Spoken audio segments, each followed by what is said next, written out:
like it, but maybe with this secondary move, they can find something big with Rue onto Lorinoff. They get the disables.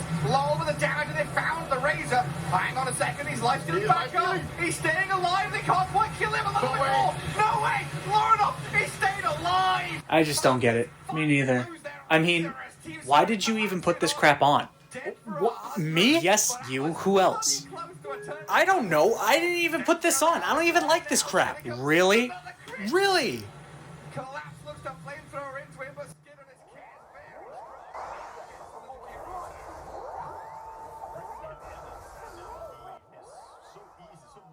Yeah? Isn't that your favorite game series? Yeah? What? That's basically the same. Whoa! They are not the same. Eh? Look at that! You can't even comprehend a lick of that, just like this! What do you mean? I can totally understand this. That is just mumbo jumbo. Not alike at all. Come on! No, you come on! Both are They're not whack the ass same games at all. with weird Elements fan move bases and much slower confusing than that, numbers and they that are are just Hey! to scream the entire time.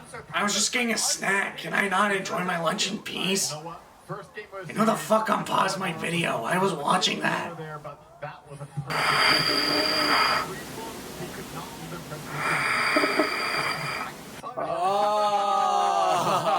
For the longest time, I have always hailed Xenoblade Chronicles as my favorite game.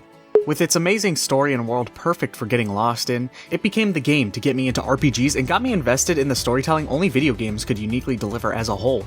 In 2020, I decided to take it upon myself to make an quote, in-depth deep dive, unquote, into Xenoblade. Definitive Edition to be specific. Both because I love the game to death and as a special video for my 5th anniversary on YouTube. God, that's so pathetic. And then the video came out over the course of 2021 to ultimately be a total of 6 hours long. Now look, there are multi-hour, long-ass video essays reviewing games, both good and bad, that can be pretty quality, as in it's well made. And back then, I think I simply wanted the video to be long just for the sake of it. This led to the script just being nothing but looking at a mechanic, explaining what it does, saying wow cool, and moving on to the next thing. But I spent too long explaining it. Eventually, in the second half of the video, I ended up just playing cutscenes in their entirety instead of summarizing it myself. A lot of people online just summarize episodes of shows or videos and movies. Boring. It's lazy.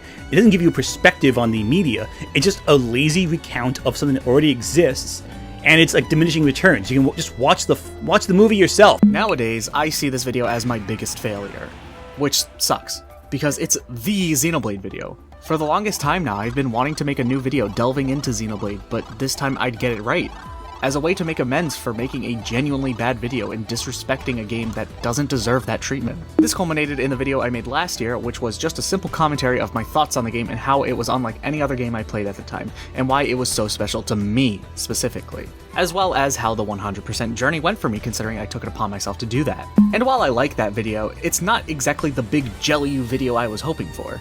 But I was simply out of ideas. It bugged me for a really long time that this was the best I could do to rectify my mistake, because I didn't know how else I could ever possibly do this game justice in my own little way.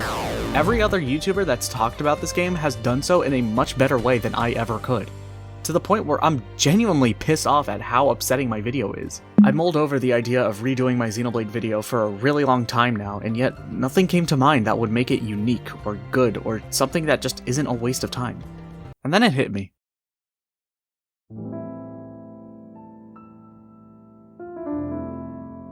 You see, for a long time, though not as long as the idea of redoing my Xenoblade 1 video, I've been mulling over whether Xenoblade 3 is secretly my favorite game of all time. Because at the very least, these two games are equal in my mind. When I first played this game, it left an impact on me, and a pretty significant one at that.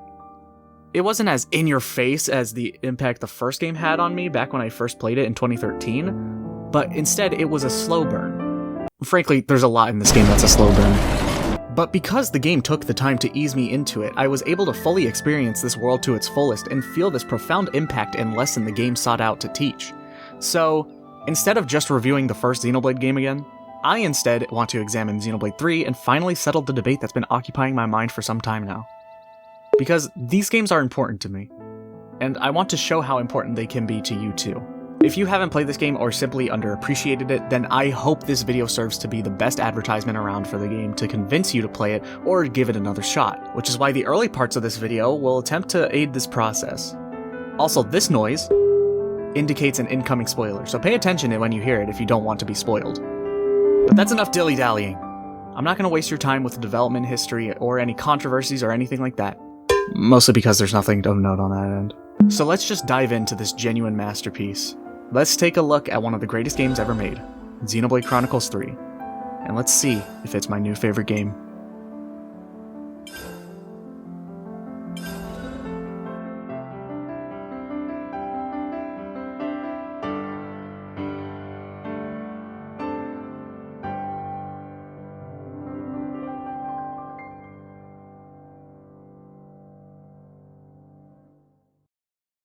Something I love about video games is how much you can tell from the title screen alone. I think Final Fantasy VII and Portal in particular are masters at showcasing a lot about the game while showing very little with the title screen. And of course I think the first Xenoblade is also a great example. With the first game, the Xenoblade is front and center as the day passes to night. That, along with the main theme, shows that this blade is going on a long and lasting journey, one that sounds quite grand. Xenoblade X gives a sense of wonder and stunning landscape with a big mech showing where this game's priorities lie. That is, not the story. I just need one little favor. Of course! Tatsu is at your disposal. What can Tatsu provide for Chef Lindley? Your liver. Tatsu is here to serve, not be served, Lindley! Shut up! Shut up! And Xenoblade 2 shows us this stormy scene and the somber yet serene piano melody titled Where We Used to Be, which shows that this is a beautiful world, yet something is wrong with it. Something from the past has affected it. Xenoblade 3, on the other hand, shows that this is the end. It does this by combining the two big stick-out features of the previous game's box art and combining the two. But they're old and broken down. The main theme, titled Offseer, is a somber piano tune, and given the meaning of the word in the game, a person who sends off the souls of the dead, the song signifies that this game is the end to this trilogy, and the series is being sent off. All of this proven by the end of this game's DLC and the new ending of X Definitive Edition. So I'm doing my last round of revisions for this video, and it's like June 9th at like noon, and I was kinda right. And then we get into the actual game itself. The Xenoblade series started with the conceptualization of the game world, so each game begins by introducing the world. The first game is framed like a fairy tale as we're shown the legendary titans dueling. The second shows what people do to survive in this dying world. Xenoblade 3, on the other hand, opens with an exciting day before something seems wrong.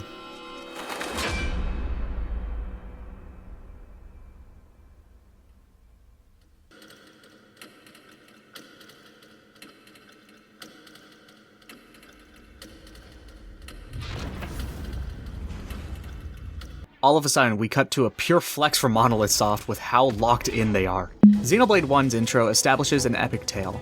2's establishes a personal story. 3 says, fuck that, this is a war story.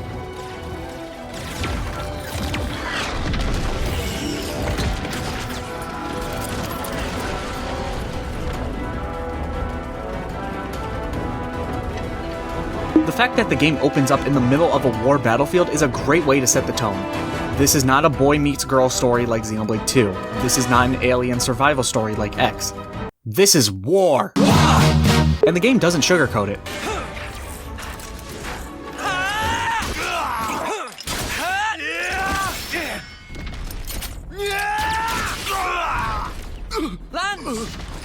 Worry about yourself, Noah. There's still more of them. Even so. Shut it! Stop flapping your gums and move! Yeah, we've got more incoming. You get this crazy tutorial fight in the midst of a battlefield and— whoa! They did this! This game is modern gen. Anyway, this tutorial battle is then followed by a 20-minute cutscene exposition dumping the way this world works and a little bit of the Kavesi party's background. So not only does the game have hype moments in aura farming, and a lot of it, but it also takes its time to slow down and give you good writing as well. And And while yes, it can be annoying to start with a 20-minute expedition dump cutscene, and yes, allowing us to play as Child Noah and training as more combat tutorials could have alleviated the tension a little, the concept and world building of Ionios is just so insane that I think a 20-minute cutscene is actually necessary for the game, so it doesn't need to sacrifice the writing quality with Netflix dialogue constantly repeating information to you. The Sony exclusive meme is a necessary evil. And frankly, I think this is the biggest litmus point of this game. The pacing. See, this game is a slow burn. It's very tutorial heavy, and it takes a while for the plot to establish the core ideas. A lot of people can find this to be very hand-holdy and boring, but at the same time, there is just so much shit going on in this game, both story and gameplay-wise, that if the pace picked up even a little bit more, I feel it can be very easy to overwhelm the player. And besides, being tutorial heavy is a much better alternative than 2's tutorials, which just straight up lied to you. On to the actual plot. This is Ionios, a world occupied by 2 warring factions, Kevis and Agnes. Each and every person in this world is grown in a pod spawned in at age 10. They then spend their lives warring with the other faction, feeding this giant clock that literally fuels their lives until their 10 years are up, where they then disintegrate into nothingness at age 20 in what is called a homecoming.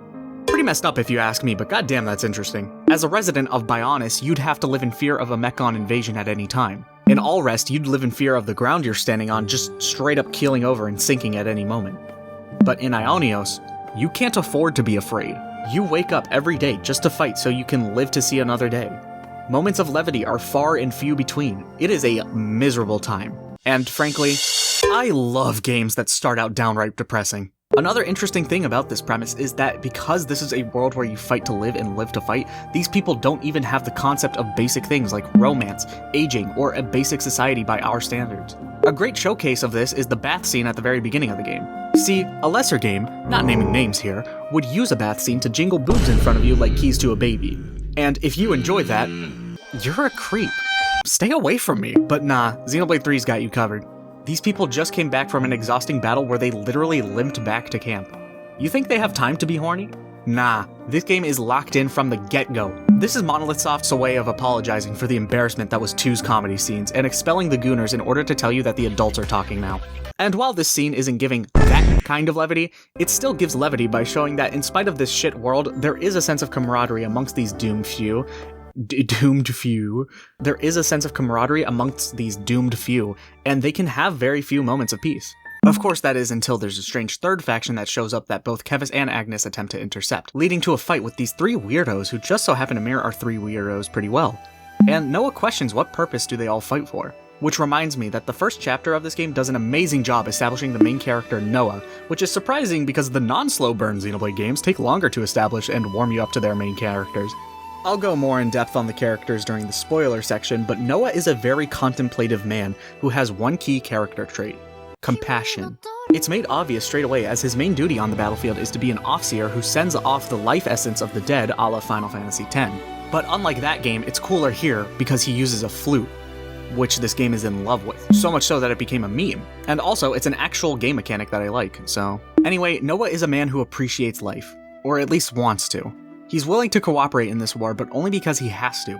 He doesn't like this life, and he's always questioning the nature of things, which shows glimpses into this game's main theme: the preciousness of life and defining life for yourself rather than letting others define it for you. Of course, that's just the main theme of this game. Seeing as this is a combination of the previous 2 Xenoblade games, there's also a mix of both those games' themes, with 1's idea of taking the future into your own hand and valuing what little time you have in your life, as well as 2's hopeful optimism of unifying to make a better world for everyone, as well as being a better boy meets girl narrative than 2. And seeing as this is probably the last Xenoblade game, there's a meta-narrative with this idea of legacy and letting go to leave things to the new kids on the block as well. And of course, no monolithsoft game is complete without some form of an identity crisis in there somewhere.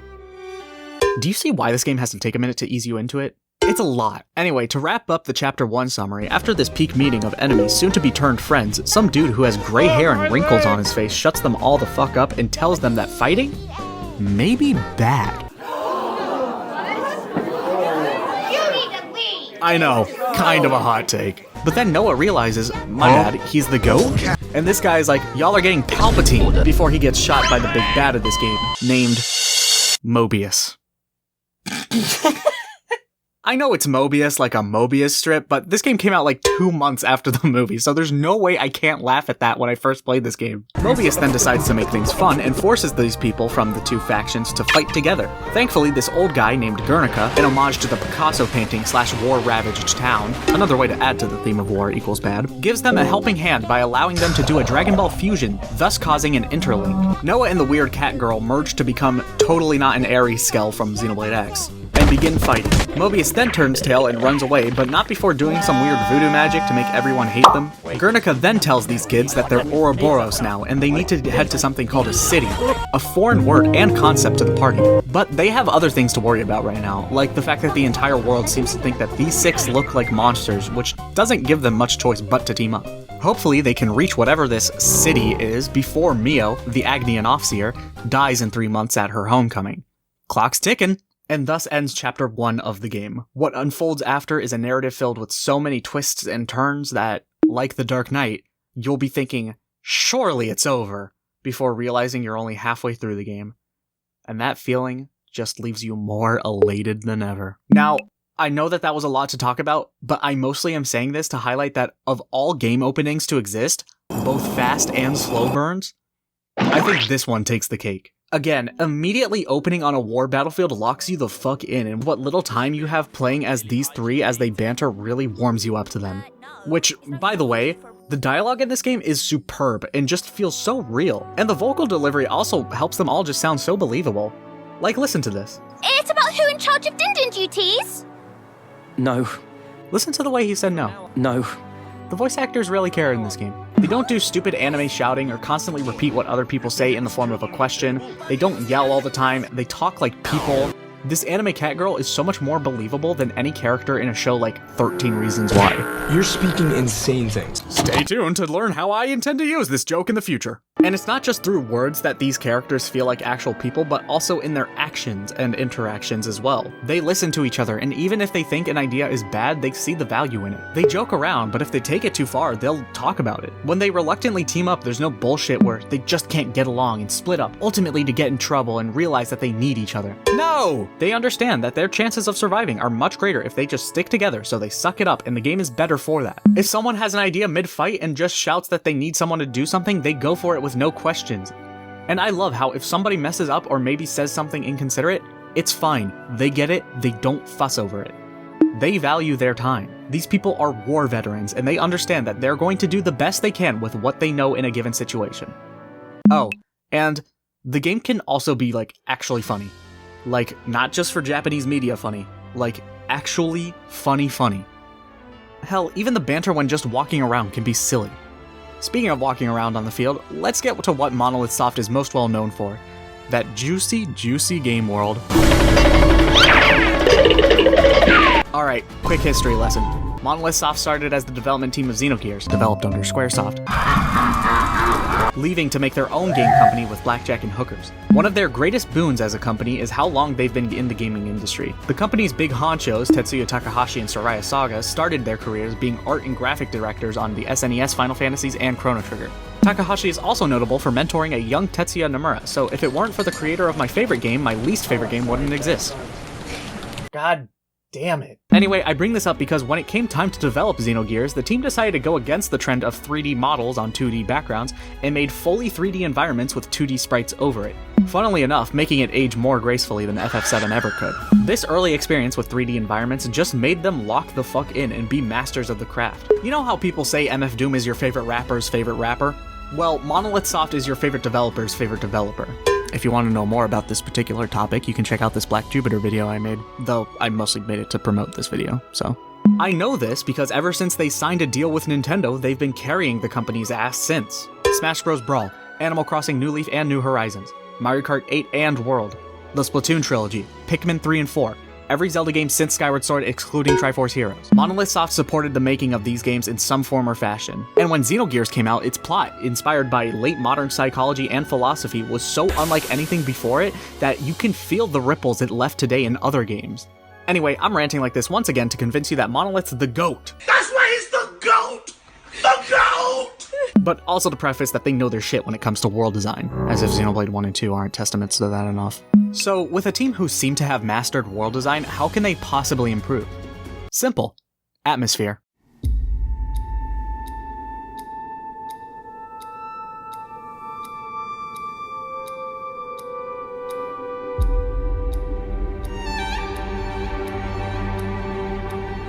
Where Xenoblade 1's first area is homey and 2's is a bustling town of commerce, 3's is a wasteland torn apart from battle. And the music with that ticking clock showing the limited lifespan, and then the vocals kick in.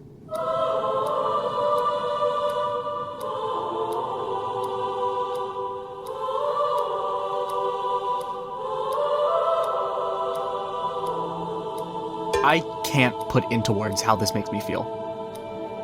And then that beat drop and...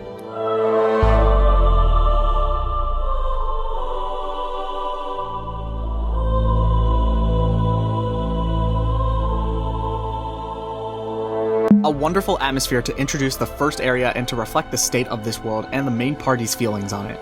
Speaking of wonder, when the party's finally freed from their duty of constantly having to kill, the next area theme shows how freeing it can be to finally be able to take in the scenery and explore not for survival, but just for the sake of it. Then there's the towns. More specifically, the colonies, since every civilization in this game is busy at war. And I love how in Kavesi colonies that are more modern military inspired, we get brass horn instruments, and when liberated, they still keep mostly Western instruments and have a modern drum beat in their themes to reflect that influence. But in the more traditional Japanese inspired Agnian colonies, they have flutes and, well, Japanese instruments in their tracks that I can't name because their names are hard to pronounce.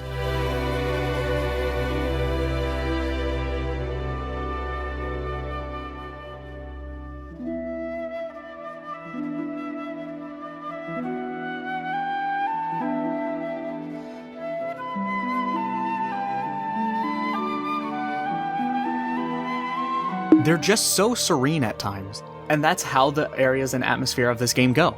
They have 3 flavors: miserable, sense of wonder, or serene. And frankly, it's really cool.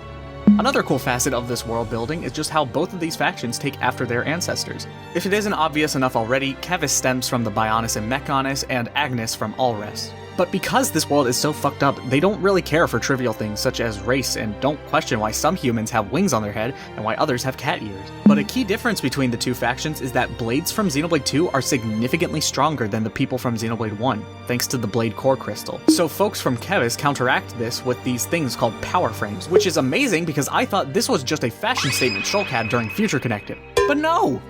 He built these things so he could be stronger, and it ended up being used in this war. In the same way that Final Fantasy XII used its world to make it feel alive and lived in, I think this game does an excellent job of selling the idea that these are all real people. The game world isn't alive through the environment design, but instead by its inhabitants. They have their unique terminology, they act and talk like real people, they even have their own cuss words. The difference is, you're an asshole. What's nothing difference? Oh, I've got water in my ears now. Are you cussing with me? No, you cussing with me? And to top it off is the element of magical realism in which the characters treat the video gamey bullshit happening to them like it's an everyday occurrence. Because it is to them, thus making the world feel more fleshed out. There are also scenes showing how nuanced this world is by exhibiting how soldiers outside the party react. Some people are obviously angry at the other side, and some people just get it, that we're fighting to live. Sucks to suck. And walking in towns, you can see glimpses of conversations and people might talk about something that's happening in the story, or something quest relevant, or just their thoughts on this group of deserters who are making a name for themselves. And although I won't be talking about the normal side quests much in this video, they all make me genuinely invested in the stakes of this world, whether it be the grand scheme of things or just the daily life of some grunt soldier who really doesn't want to die. I care about the residents of Ionios more than I do the residents of Ivalice. That being said, I'd still live in Ivalice. I ain't dying for Kevis, bro. Oh, and one more little thing. There are camps strewn all about the game world where you can do cool things like discuss ongoing things for some bonus XP, for a level up, or maybe just to accept a quest. Craft gems for stat boost, or cook for enemy gain boost, or to clean your clothes. I don't know how to feel about this whole mechanic because if you spend a lot of time walking or fighting in a dusty area like a desert, then your party's clothes gets dirty, and you can clean them at the camp. But it can be immersion breaking sometimes or just off-putting. I don't know, I just wish it was an option to toggle this feature on or off. Anyway, I bring up the camp system because look at these animations!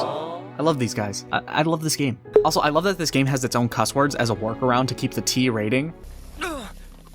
That I think it's neat. My favorite movie does that too. Anyway, moving on from the world building and atmosphere, let's talk about exploring the actual world itself, because holy shit!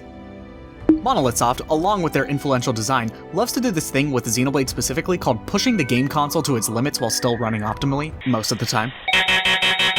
What's going on? Xenoblade 1 on the Wii has weird character models and textures to allow for these absolutely massive zones that are impressive even by today's standards. X's gigantic open world was so insane that the game later had a free 10GB DLC to further optimize it, and this was the direct cause for Nintendo poaching half their staff to work on Breath of the Wild's world. Which kind of fucked over Xenoblade 2. I'll never forgive you. And if you think the Wild Era Hyrule is massive, just you fucking wait until you see how massive the world of Ionios is. Sure, this game has loading zones, so it isn't completely open world like Breath of the Wild or Xenoblade X, but like, each of these game zones is about the size of 2.5 of Twilight Princess's Hyrule. 2.5 times 5 equals 25 Twilight Princesses. I kinda use Twilight Princess as a standard for good game worlds, not gonna lie. That's like twice as big as Breath of the Wild. You can trust me, I asked Twitter Grok. Anyway, yeah, this world is massive, and the fact that they fit all of this into 5 different loading zones is ludicrous. Each zone has like 4 different Xenoblade 1 areas and like 1 or 2 optional areas as well. I'm being serious, there are so many times where you can stumble upon an area that gets its own unique intro and you don't even have to go there for the story. Final Fantasy XII, eat your heart out. And again, these areas are so big that it deceives you, because when you look at the map, you see a spindly little line of the path you traveled, when in reality, that line looks more like this. Exploring this world is insane, and thankfully there's also a good amount of things to actually do in this world. Lots of collectibles and unique bosses to fight, scenic views and shortcuts, rebooting of Ferranis Hulk, which allows you to exchange money for quest and crafting items, and thanks to this game's oversell mechanic, you can literally spend money on one and get a surplus of items that auto-sell to give you more money than you just spent. Great idea, game. And of course, there are plenty of side quests and even hero quests. More on that later. And if you're lucky, you might even get some funny party banter. And of course, the places the game's story take you are to die for. And I really like how areas are a fusion of areas from both 1 and 2 with a twist on it. It truly feels like these 2 worlds were just haphazardly smushed together, and I mean, that's basically what happened. For example, the first major zone combines Gar Plain, Tephra Cave, Temperantia, and Gormott all together. Then the next zone has the Fallen Arm with Torna and Bionis' leg again. Later on, we get things like Eretz and Letheria, or Mor Ardain and Alchemoth. It's really cool, and I love seeing something and making the mental connection to its younger and less degraded counterpart in Xenoblade 1 or 2. But you'd think that if this game combines these 2 worlds together, it'd be more visually interesting. But it's not. There's nothing wrong with the actual graphical quality of the game or anything. That's perfectly fine, and I really like how vibrant the colors of the game are. They really pop on a Switch OLED. Ooh, get his ass. Although a bit too pretty. For some reason on this playthrough specifically, I encountered a noticeable amount of bugs, especially in the in-engine cutscenes. Anyway, I'm not saying this game world looks dull or anything, but the most interesting looking place in this game is outdone by both the separate counterparts in Xenoblade 1 and 2. And even X has better eye candy than this game. While this game world is really cool and believable, this game never had a moment that really made me go, wow, with its visual design, like the other games did. Multiple times. Like many multiple times. And I think the reason for that is the lack of titans. More specifically, living titans. Like, sure, the corpses of titans are all over the place because this game is far in the future. We're on our Dark Souls 3 shit right now. But I'm sorry, normal-ass ground will never be as cool as walking on a living being the size of a continent. But at least this game world serves an amazing story and is thematically very powerful, especially considering it's one big circle like in Ouroboros. So it definitely gets a lot of points for that. And I also really like the area themes as well. In fact, this entire game's soundtrack is so bopping that it won an award. Sorry, what's that? God of War? It is of no surprise that a JRPG in our modern age has good music. Everyone knows that no matter how shit your game is, as long as it has these 4 funny letters in its genre title, then it is guaranteed to at the very least add itself onto your Spotify playlist magically. What can I say? The Japanese know how to get white people grooving. The only exception to this rule I've found so far is Fire Emblem Engage and every single Pokemon game. But even in a sea of gold, Xenoblade 3's soundtrack manages to be a diamond. Like I said before, there are 3 types of areas in this game. Misery, Wonderful, and Serene. And that's pretty much the moods you get for the area themes, with the exception of an intense dungeon theme to build tension for the story. There are atmospheric tracks evoking a sense of war or its aftermath, whimsical-ass music to pair with a wondrous sight, and relaxing yet still war-themed music for towns. Now, while this game ties with the other two in that last category, the first two games excel in the second much more than this game does. I don't know how else to say it, but it just isn't the first two games. Of course, seeing as many of these areas combine two areas from the previous two games together, the themes sometimes reflect that. But the originals are better, okay? I don't know, I just don't think this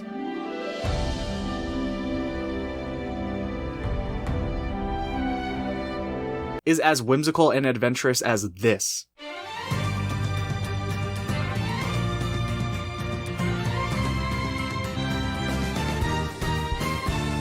Thus making this soundtrack less iconic.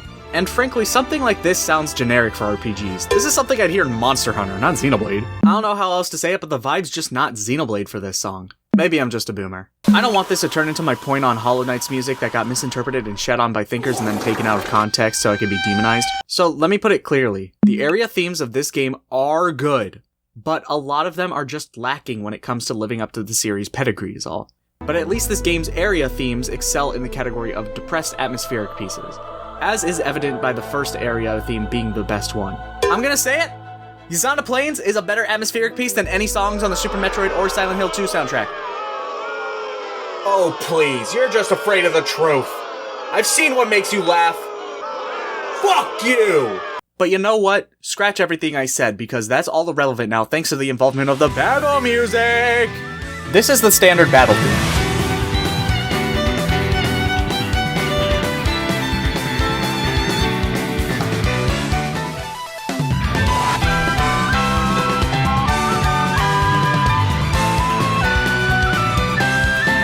Bro. And this is my favorite boss theme in the game.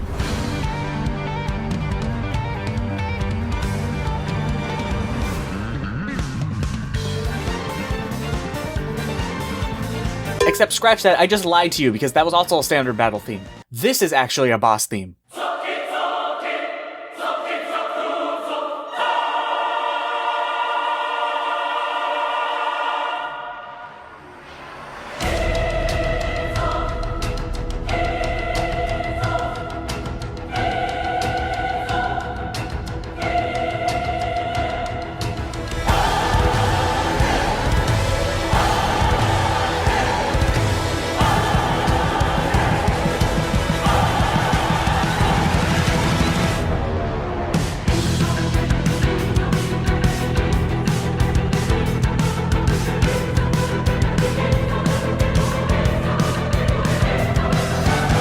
And this?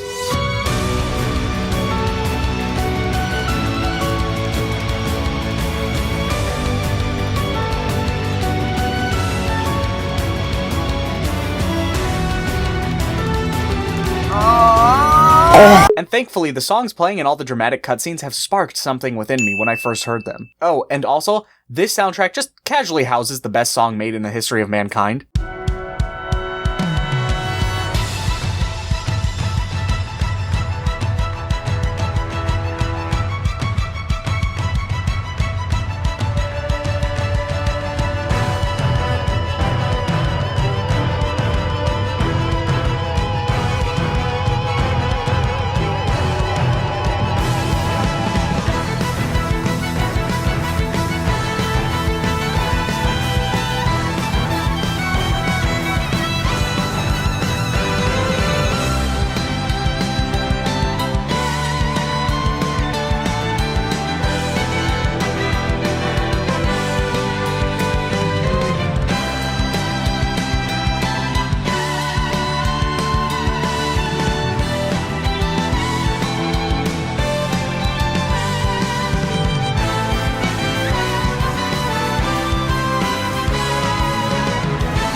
This shit is a fucking banger.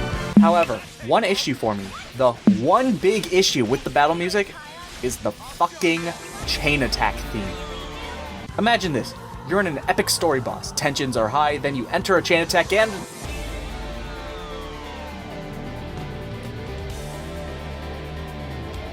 every single time, this song interrupts your boss fight. At first, it's cool, but by the third time, it's a little distracting. By the 20th, it is fucking annoying. Almost as annoying as the pause menu music interrupting the area theme. Why? By themselves, these songs are great, but in context that you'll be hearing them a lot, and that they'll frequently be interrupting better songs, it's just a mood killer at times. Also, I don't know if this is a hot take, but the final boss theme is underwhelming. But you know what? It's fine. Because despite all that, there's just too many bangers on this OST that it easily competes with Link's Awakening 2019 and the first Xenoblade as my favorite game OST. This soundtrack is so good that I made my music nerd friend listen to some of these songs, and they told me they found themselves listening to the OST on their own time. Do you know how prestigious an honor that is? And to think that I'm saying all this praise just for this game to lose best soundtrack to fucking God of War. Fuck you, Jeff. Go suck off your boyfriend making his pretentious Nomura level slop. I'm gonna continue listening to these baller-ass battle themes, knowing who the true victor is. Fuck you, I'm listening to amazing music here, like the one that plays at the start of Fiona's Hero Quest. Oh yeah, Hero Quest. Xenoblade 1 had a dedicated party of 7, and for the most part, they all kicked ass for their kick-ass story. Xenoblade X decided the story should take a backseat, so now there's a cajillion party members, and only 3 of which are important to the party a la Chrono Cross. Some of them you gotta do side quests to unlock. Xenoblade 2 decided that important people are in the party when the story dictates, but your combat buddies can be obtained through a fucking gacha mechanic for some reason, and they can get their stupid loyalty quest if you spend enough time grinding with them. Fuck this stupid fucking mechanic. Xenoblade 3 decides to have the best of all worlds, by giving you 6 lovable goofballs from the get-go that you get to spend the course of the game learning to love, while coming across a hero character every now and then, during the story and through optional quests like in Xenoblade X. Heroes are characters you can recruit to your party as an unplayable fighter, like a guest party member in Final Fantasy XII. I'm bringing up Final Fantasy XII a lot. I'll get more into their combat roles in the next section, but you can recruit them via a hero quest which consists of 3 scenarios. A, you help them, they travel with you. B, you fight them, they travel with you. Or C, you help them, they fight you, then they travel with you.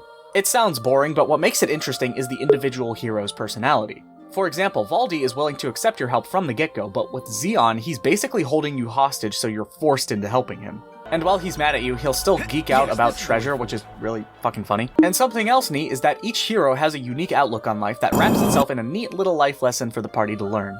Almost as if it's a Saturday morning cartoon. Look, they even have Power Rangers villains and everything. The big obvious example of these life lessons obviously comes from the heroes the story requires you to recruit, but one of my personal favorites is walking Attack on Titan reference Ashira,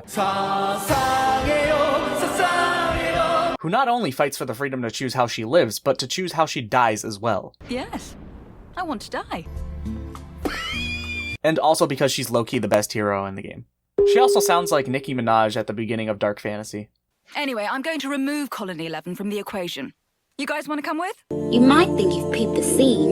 You haven't. The real one's far too mean. I can't unhear it, and now neither can you. After certain requirements, you can also do a loyalty quest for a hero that gives them a neat little ending to their character arc. Too bad I'm only doing the ones for the busted classes for those juicy stat games, though.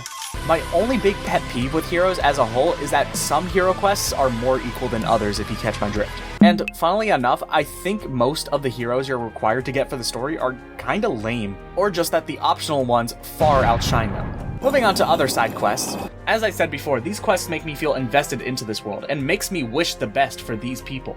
Xenoblade 1 and X had a mambo stupid amount of generic boring quests, and very few amounts worth doing. Xenoblade 2 decided to go for quality over quantity, with each quest being more of a little side story, and there only being about 10 to 15 per major area. Xenoblade 3 decides to, once again, make the best of both worlds. Side quests in this game are all short fetch quests, but when contextualized into the idea that you're helping this military colony that just had its supply chain cut, you actually care about it. Still didn't do them because I didn't want to overlevel myself though. But at least another cool thing about side quests is that a good chunk aren't done by some guy asking you for help, but rather your party thinking, this person looks troubled, let's go help them. It's really awesome to see the party take initiative like that, and such a small thing goes really far into making this world feel like it doesn't exist for the sake of this video game. So TLDR, the small quests culminate into the overarching story of a group of people learning how to actually live life and see it for more than fighting, and it's fucking awesome. Unfortunately, fighting is more awesome though. You know, at first I was thinking of discussing this game's combat system like I did in the Final Fantasy XII video, where I go in depth on the robust and complex combat system and all of its mechanics and explain how satisfying it is to get that shit going. But I typed up that entire section and...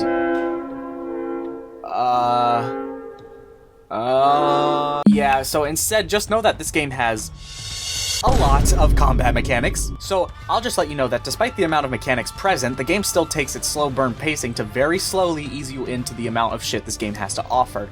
Okay, mid-editing me here to let you know that frankly I should give you a basic rundown of the combat as a little bit of context. So, like with the previous games, getting close enough to an enemy will cause your party members to attack automatically. Tied to your face buttons and D-pad are arts, the equivalent of skills in a turn-based RPG like like SMT or Expedition 33. Sometimes arts are charged up via auto attacks like in Xenoblade 2, or just by a simple timer cool-off like in Xenoblade 1. Okay, back to normal audio recording me. Now, granted, it's kind of annoying when I played the game before and I know what I'm doing, but I still have to wait to be introduced to the mechanic in the story and have to do a long forced tutorial of said mechanic. And also, for some reason, certain things like secondary art slots and gemics and accessory slots are locked behind levels, which... why? But still, the game does a good job of not overwhelming you with everything, and this ends up being my favorite combat system in the series, and pretty much all non-turn-based RPGs and non-action games. Instead of running down the long list that is the combat system, I'ma just say that it cuts out the bad parts of 1 and 2's combat, and combines the good parts, while changing some things here and there and adding some new things, as is to be expected with a sequel. I want to go through the two big standouts of this combat system that really make it shine. The two things that make it pretty decent, and the two things that I think just don't work for it.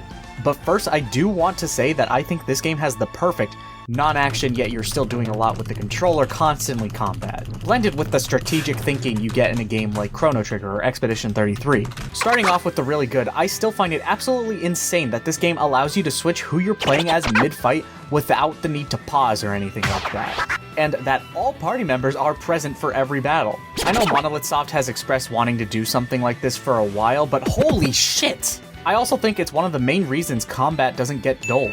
If you play Ricky in Xenoblade 1, for example, the best way to play him is basically art spamming, but that means once you've used all of his arts, you're going to be waiting for your arts to cool off, which leaves you doing nothing in the meantime.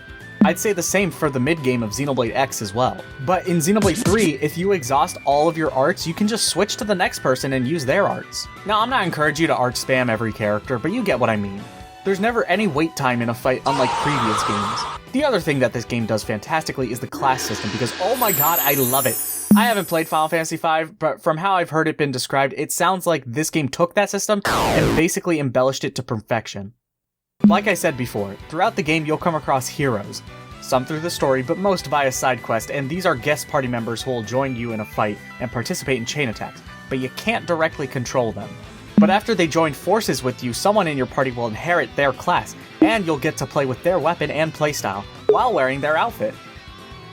Side note, though the game doesn't have nearly as much cosmetic customization as Xenoblade 1, the drip in this game still goes hard, and I really like how you can give everyone matching outfits if you wanted.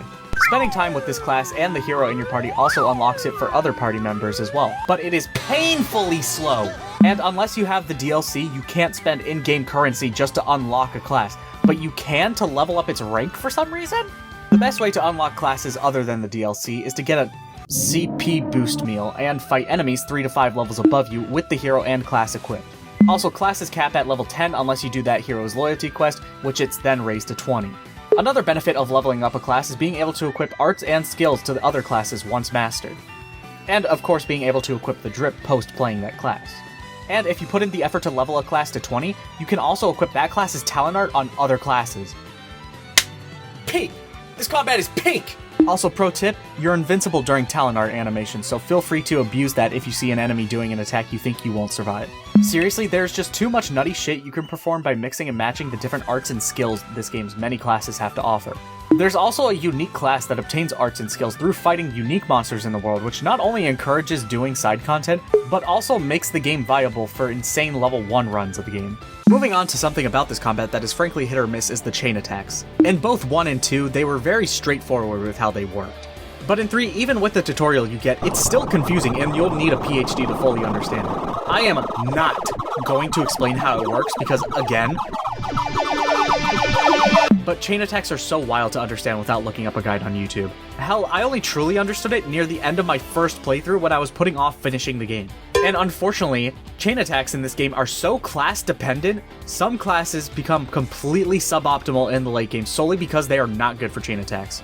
And when you realize this, you then realize how trivial things can be should you dare to have an Incursor and a Shira on your team. Doubly so if you could perform a smash combo as well.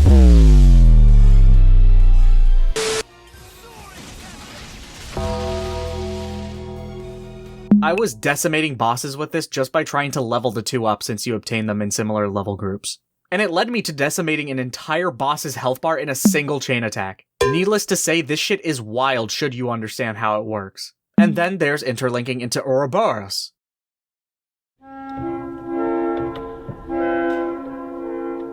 Damn it, I want to like this! The mechanic is there, and it can do a shit ton of damage if you take the time to level it up, and there's also a level of complexity to it I do appreciate, but I only used it during the times my AI party members initiated it, because for some reason you have to wait till the start of Chapter 4 before you can turn that off. This is simply because there's just so much going on that it completely leaves your mind to use this mechanic. And honestly, unless you know what you're doing, the on-ground combat will more likely out-damage Ouroboros, because this game is just too easy. Which brings me to the negatives of this game's combat. Firstly, the visual cluster. Unless you sweat on MMOs or MOBAs, you will likely have to either take a while to get used to what you see in order to understand what's going on, or just tune everything out. When it comes to a single enemy, it can be manageable, but if it's a group fight, what the fuck is going on? This is the most obnoxious thing I've ever experienced in my life. It is headache-inducing at times. At least you can see how many enemies are in a fight with this indicator that was added to the game, so thank you, monolithsoft. And thankfully, if you can lock in enough, you can just zone in and fuck with the combat. Which I feel is natural at around 20 hours of playtime in the 70-hour RPG.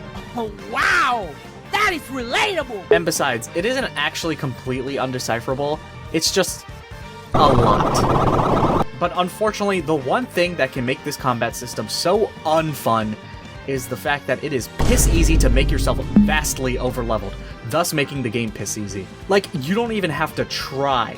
Damn near everything you do absolutely loads your party with free XP to the point where if you don't want to overlevel yourself, you have to actively ignore basic exploration and purely marathon the story. So you have to make a sacrifice of some sorts with the combat of this game. And this is from the perspective of playing on hard difficulty, by the way. The problem is only exacerbated on normal and easy. Consistently throughout both my first playthrough, my second playthrough, and the playthrough I recorded for this video, which was my third playthrough, I was 10 levels higher than the main story enemies, at least. And even if your level matches what you fight, it's still easy because there are 7 of you ganging up on a mofo. Combine this with Noah's combat voice lines and we get this amazing scenario. And of course, in a game that's piss easy to overlevel yourself in order to unlock classes, you have to fight enemies above your level with that class you already maxed out, with the hero who causes an imbalance in class roles. Hooray! Hooray! It is just so fucking stupid. And I think in an attempt to alleviate this, the game locks additional fusion art slots, gem slots, and accessory slots behind levels, but that only makes things more annoying as it's just another way to restrict your fun, and it's such a roundabout way of solving the issue when the solution is so obvious. Just allow for leveling down. But too bad. Things are made frustrating by the fact that you can't level down until after the final boss? What the fuck? Definitive Edition lets you control it from the pause menu at any time, and I can understand too waiting until New Game Plus, but this game? Seriously? And you too? This is the way to fix things, not this Pikmin 4 3-type limit bullshit. And what makes it all worse is that, unlike literally every other Xenoblade game, enemies that are up to 20 whole levels below you will aggro you.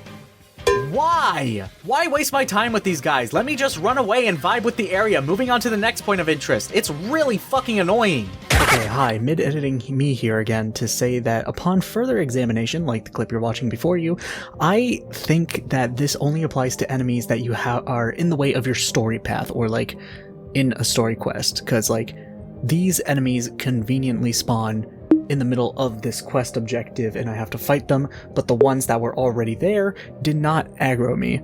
So I am thinking that this is just like, you only have to fight them for the story, so if you're just walking around in the free world, they're not going to bother you if you're certain levels above them.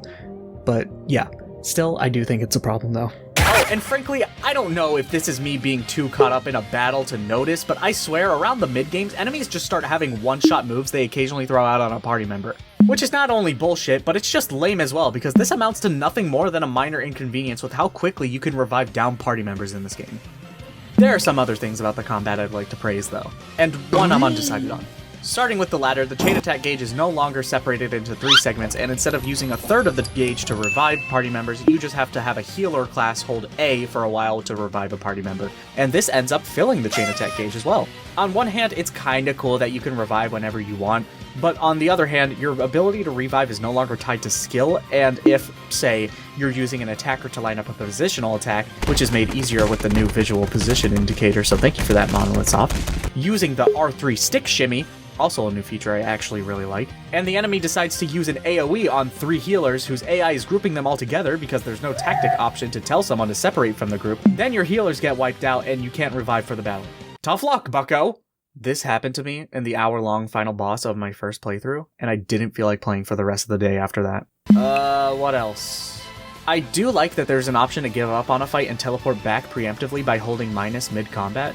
Sometimes I feel the targeting can be finicky trying to target an enemy in the center of the screen. Tears of the Kingdom had this problem too. There's also an accessory you can equip on other classes giving them the revive ability, which is useful, but it doesn't change that their AI can be stupid and that this makes the game even more easier, especially if you equip it to a tank. Also, Doom is a stupid status effect. Just wanted to say that. 2 other noteworthy things I want to bring up is that you can actually save and load party formations freely from the pause menu whenever you feel like, and this includes accessories and gems, and this is such a godsend. Granted, this was put in the game in a later update, but better late than never. And also, you're finally allowed to actually fight in the water. It's crazy that all it took was altering the animation for the bottom half of the player model, but finally, no more Game of Territory chicken like in the previous entries. And frankly, there's just so much more I can talk about with this game's combat, but again, there's a lot. So for now, I'll just leave it at that and have it up there with my combat goats. So TLDR, the combat can take some getting used to, but once it clicks, it really clicks. And experimenting with party builds is just so much fun. And thanks to the new party switching mechanic, there's never a dull moment in a fight. However, unfortunately, the game is too easy for the combat to be fully engaging unless you're doing some like extra challenge like the DLC arena, or the Superbosses, or leveling down on New Game Plus. Furthermore, the team AI isn't stupid in terms of what moves to make, but they can be absolutely brain-dead in their movement. And I wish there was just a tactic option to spread out, it would be so easy. There's one for everyone to gather, so why not just have the opposite? Still, peak combat system to go alongside these peak optional bosses. I am an expert at writing transitions. I know I already slightly discussed side content, and I'm going to be completely honest with you, this section is being written after the initial draft and revision, because after further thought, I realized I wanted to touch on some of the post-game content here. After beating the main game, the big thing you'll likely want to do is explore the other big locations of the game world and unlock every hero if you haven't already. After that, the world is your oyster to do anything you failed to do prior to finishing the game. And thankfully, for the first time in Xenoblade history, this game can be 100%ed whenever you feel like and won't require a fresh playthrough. This is because unlike 1, 2, and X, this game has no missables. No quests, no area, nothing will all of a sudden become unavailable after a major story event. There are only some things that become inaccessible after certain story events, but thankfully that does not last forever. I bring this up because, as explained in last year's video on the first game, there are a whole slew of areas and quests that straight up disappear after major events in the story, which is the biggest thing that scared away myself and many others from trying to 100% that game. The only reason I did 100% Xenoblade 1 was thanks to a massive checklist spreadsheet made by some folks on Reddit who thankfully made sheets for both 2 and 3, as well as Future Connected and Torn of the Golden Country. Still waiting on the spreadsheet for Future Redeemed, but whatever. I'll link all of those in the description for you. Aside from all of that, there's other post-game content to be done, and the most prevalent are Ascension quests. As stated before, these are quests meant to complete the character arcs for the heroes, as well as raising class rank cap from 10 to 20, which gives you access to more arts, skills, and most importantly, the ability to equip that class's talent art to whatever class you want. Fun time should you max out the Signifer and Troubadour classes. I really like the quests because they're continuations of the hero quest I actually care for, and it's nice to see all of the heroes come to appreciate life as much as the main party, as well as resolving to do something cool with their limited new lives. I especially like Alexandria's, Ashira's, Gray's, and Ethel's Ascension quests.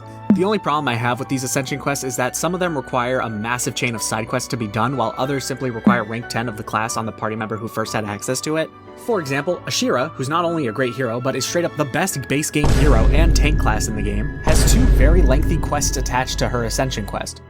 Same for the best attacker class in the game, Alexandria, and the best healer class in the game, Fiona. Then, funnily enough, the second best of each class, Senna for attackers and Miyabi for healers, only require rank 10 on the class. And then there's the second best tank class, Mio's, who's required to ascend through the story. It just feels a bit whack to me with this wishy-washy attention given to different classes. And trust me, some of the worst classes in the game also require you to put in the most effort. Hell, even the post-game and DLC classes don't require any effort for shit like that. Speaking of, upon reaching the credits, 2 more heroes become available, hinted at via the party dropping voice lines to go visit some locations. These heroes are none other than the legendary legacy characters of Melia from Xenoblade 1 and Nia from Xenoblade 2. They're piss easy to get, as you just have to head to a location and they're delivered to you as a post-game reward, and it's really fun to travel the world with them, as they'll comment on notable landmarks from their own games. They also have unique battle themes, as stated before, one of them is the best song in the history of everything, and have ascension quests that are not only very in character, but are some of the best side content in the game. Melia's shows her resolving tensions between the 2 nations and performing queenly duties, relying on her new friends and reminiscing on older times. Nia, on the other hand, is no queen, regardless of how hard she tries. Her quest sees her journeying to unique locations, lecturing the party on the history of her world, as well as lessons she learned from her adventures. Also, side note, but I absolutely adore Nia's new outfit in this game. It is perfect. Both her outfits in 2 are low-key mid, but combining them together like this makes her look so fucking pretty, and cool, and battle-ready. Both Ascension quests are lovely portraits that encapsulate these wonderful characters that deserved more, because this is them getting more. They make for perfect fan service, and I mean the good kind, as it isn't distracting since it's a post-game reward.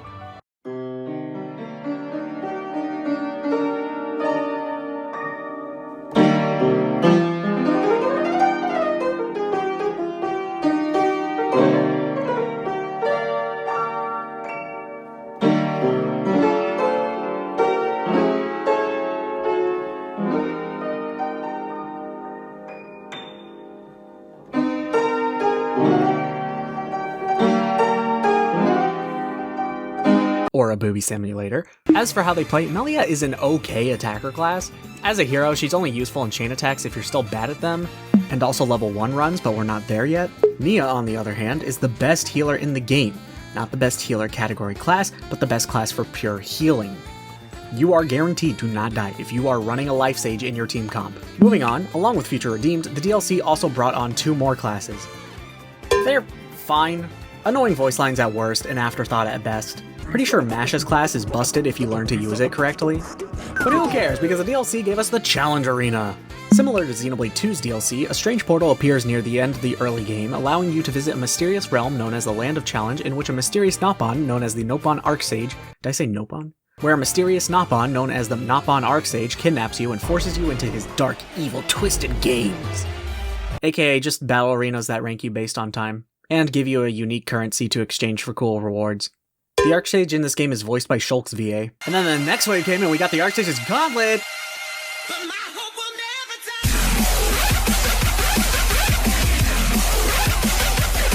A roguelike mode that's actually pretty fun. You're put in an arena with enemies. Every wave you kill lets you spend points on upgrades or a hero. But watch out because you have a timer, and if it runs out, you'll be significantly weakened to the point that your run's basically dead if you can't afford to refill it. Unique rewards for this mode includes costumes referencing the previous 2 games. It's a great way to spend the post-game if you're not interested in side quests or the Superbosses. Speaking of the Superbosses, like in the other 2 games, there exists a set of unique monsters that surpass the level cap of 99, and provide an exceptional challenge should you seek it. Except scratch that because the first one is level 95, and for some reason these 2 unique monsters who are at level 102 are just normal unique monsters and not considered Superbosses. For some reason. Whatever. Anyway, these fellas are pretty fun as an endgame challenge, but it still doesn't change that this game is piss easy. Xenoblade 1 and 2's Superbosses are pretty challenging at times and require a lot of preparation. Xenoblade 3's Superbosses just require a decent team comp with about level 6 or so gems. Maybe the 7 super rings if you want to be extra safe, but even then, those are easy to get, you just gotta find them in the game world. It's made especially easy if you don't neglect Ouroboros form and actually upgrade it, because with Noah's form specifically, you can break an enemy who's 100% resistant to break.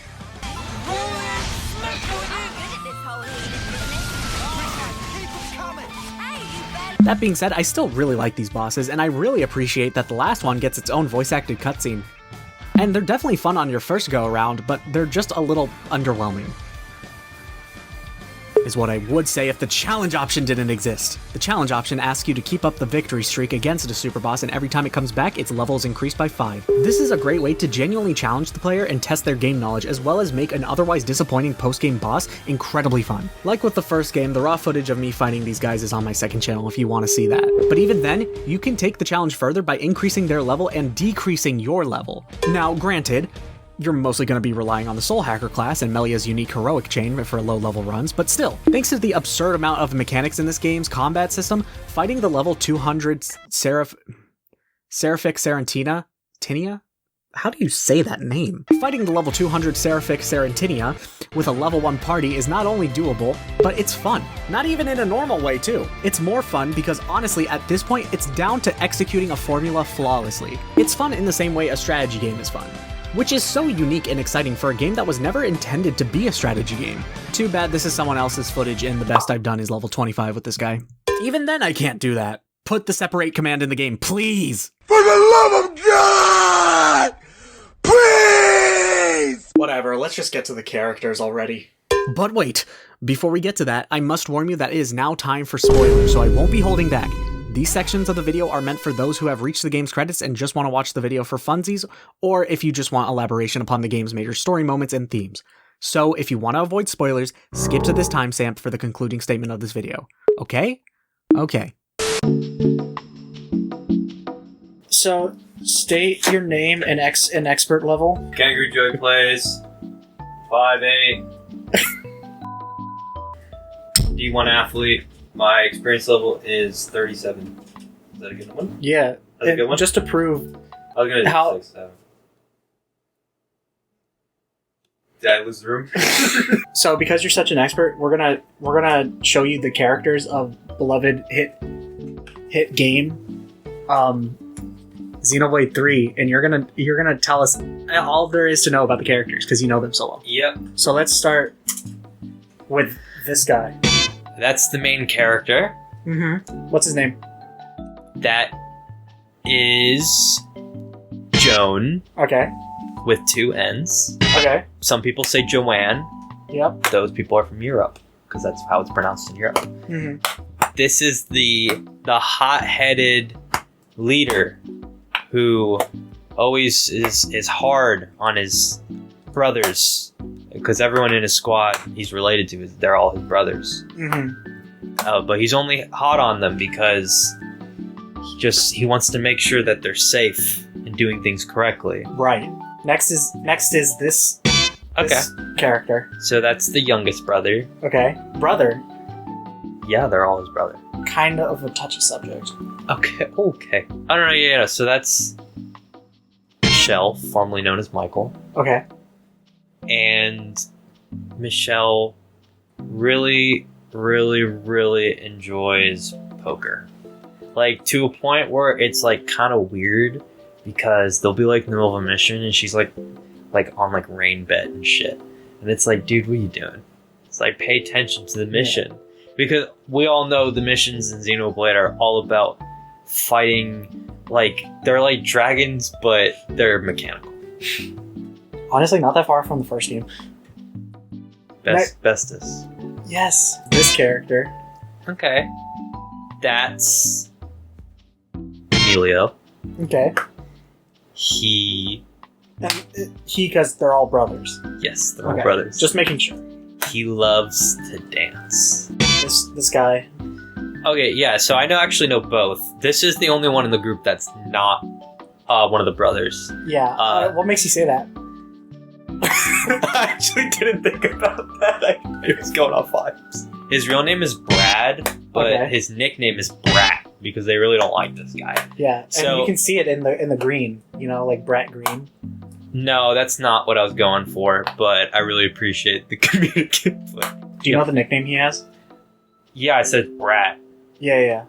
What's the one that you would have pitched though? BJ. BJ for Black Joker. That's what people call him. People call him Black Joker because he looks like he poses like Joker. But this guy's got swag from Joker. He honestly doesn't. He's like not a good person. Ultimate. Yeah. This guy's not a good person. He dates his teacher. He's a high schooler.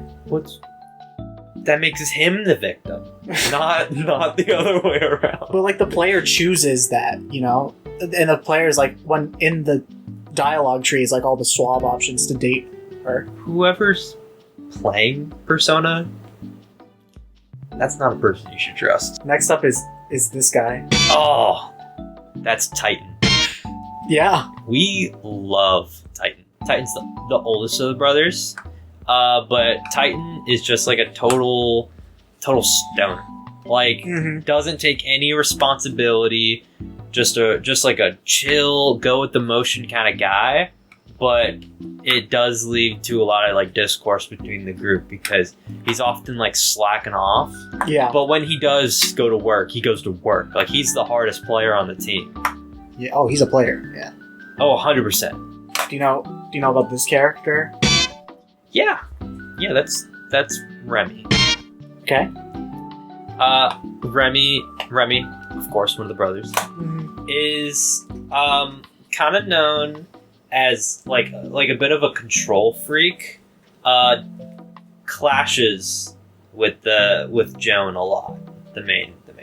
And then that's the main party, but what about the villain? Okay, so yeah, this is the villain. So yeah, so this is it's coming to me. His name is Lars. Lars, one of the brothers. He's the evil one? Long lost brother, the evil one. Gotcha. So he's actually been infected by the Xenoblade Chronicle paradox that controls the mechanical dragons. As you can see, he's got little horns, just like all the dragons do. And so their mission is actually to uncorrupt him and save him. But since he's so far gone, Lars, he's obviously their villain. Yeah. Cool. Okay. And last character. Ted Kaczynski. That's his name, right? The Unabomber. It's the Unabomber, right? I'm not crazy. Yeah, that's the Unabomber. That's just the Unabomber. Okay, on to the characters for real now. At first, I was thinking of discussing this game's combat system, but I typed up that entire section, and,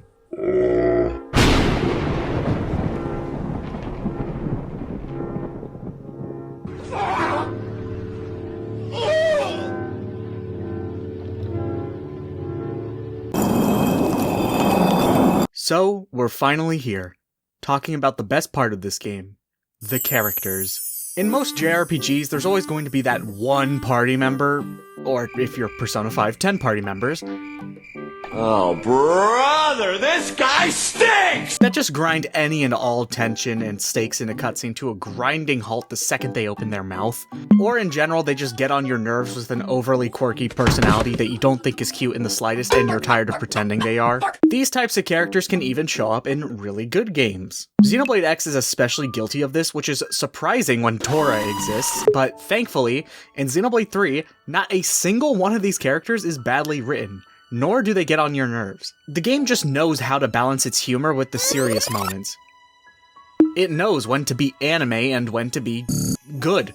And thankfully, to aid this wonderful balance, we get these fantastic party members who all get these amazing moments and have such strong chemistry with each other. Dude, I don't know how else to say it, but there were so many times where I was watching a cutscene and I had a genuine shit-eating grin on my face seeing the interaction between these six. One of my favorite things about this game is how believable the bond these six people form is. You actually see them go from reluctant teammates to the kind of people who die for one another. I also love how, unlike other games, each main party member gets their time to shine in the main plot. Of course, Noah and Mio get the most attention being the main leads, but everybody has their own little arc to work through with the support of the others, especially their Ouroboros counterpart. Oh yeah, the Kavesi characters all have their unique traits that are mirrored by their Agnian comrades in unique ways, which is this game is so good with its thematicism. So let's move on to the main characters, Noah and Mio, and their defining trait, compassion. From the get-go, Noah is deeply aware of the nature of this world and is firmly against it. His way of remedying this is by becoming an Offseer in the hopes that those who fall in can at least rest peacefully in their void of death. He's constantly being kind and considerate to those around him, almost to a fault, and I think it's wonderful how well established his character is from the beginning of the game, and how over the course of the story, his character is less about finding himself or going through change, and more about him staying true to himself in spite of the world he lives in. He's more of a Superman 2025 than a Batman 2022, if that makes sense. And like Superman 2025, that hopeful optimism rubs off on the other members, because whenever the others are explicitly going out of their way for the sake of helping someone else who honestly doesn't seem like they need the help, it's because of Noah's influence. He's just an all-around good influence on the party. There's this scene early in the game where everyone's dying of heat from the desert and they come across an oasis. Everybody rushes ahead to take a splash except Noah, the calm and considerate one, and Tyon, the no funny business smarty pants one who is very hesitant and stuck up about this whole traveling together with the enemy team thing. Noah asks why he's staying behind, and Tyon's like, "Oh, I got to review the plan and survey the land. Oh, I'm so British." It's fucking Tuesday, innit? And Noah's like, all good, thanks for doing that, before taking a dip himself. First of all, this reminds me of Zidane from Final Fantasy IX, whose motto is literally, you don't need a reason to help people, so they're already doing amazing, taking from one of the best jRPG stories ever. Secondly, the next time the party gets room to breathe, surprise surprise, Tyon opens up a bit more, and the rest of the chapter focuses on him. Noah is just a good influence on others and the whole world itself. He may not be gigabrained like Shulk, but he doesn't need to be a genius to see when people are in need of help. This also reflects in his actions alongside his words of wisdom. For example, there's an early game flashback to when Noah was a trainee and was being made fun of for still using a training sword as he couldn't summon his own weapon like everyone else. But all of a sudden, it's revealed from the get-go he has had and understood his special weapon, but hid that fact due to not wanting to be a pacifist. Of course, he gets a reminder that he's a literal child soldier for this, but it shows that he's the type of person to always try talking it out first, but is willing to get his hands dirty should the need arise. Because sometimes violence is the answer. Normally I despise, can't we all just be friends? Characters in media, but Noah is an exception because it isn't from cowardice or incompetency or all-around wimpiness, but rather from pure compassion. But like a stoic kind, so it's cool. So it only makes sense that once his journey is done and the war is over, the first thing he does is toss the weapon of destruction he's been using into the ocean. He has no need for it anymore. Though, thanks to the DLC, I now know that Pyra and Malos went through all of that shit just to sink to the bottom of the fucking ocean. Also, the scene where he goes sicko mode in Chapter 6 is genuinely peak. Another good showcase of this, last one I swear, is the fact that he sends off a Mobius after the party kills him. Even if he's a monster, Noah at least wishes to calm his anxieties of dying. But then with another Mobius, who does something much worse, there's a point where it's too much even for him, showing that he's not blindly kind. Noah, you better not stop us! Oh, believe me, I won't. You make me laugh. Us, half-assed. Our conviction has never been stronger. And now, we will show no mercy. By Ethel and Kamaravi's lives, I swear, I'll make you pay! But also, this is definitely thanks to Mio's influence. Mio, like Noah, is compassionate. But where Noah is your kind grandmother asking if you want another piece of butterscotch, Mio is your extroverted friend who teaches you to swim by shoving you in a lake. Noah is soft, gentle, and introspective, but Mio is loud, bold, and outgoing. The biggest difference between the two is that Noah chose to be an Offseer while Mio was forced into the position.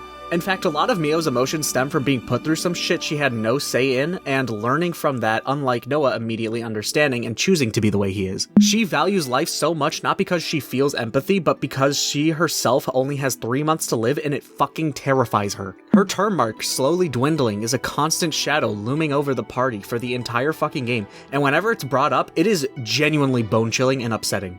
Love, you've got to stop being so detached about it. You'll just get everyone feeling guilty. Oh, sorry. Please don't mind me. Don't mind me, she says. Of course we're gonna mind you, doll. Not just to the player, but to Mio as well. I mean, come on, look at her ears in this scene. Can't you tell how sad she is? Mio's ears are quite striking. Do they really grow from her head? I can tell I'm being watched. He must be very wary of me. And thanks to Noah's influence, she decides to try and express her feelings a bit more, culminating in the best scene in the game where the villains brag about some fucked up shit they did, only for this to happen.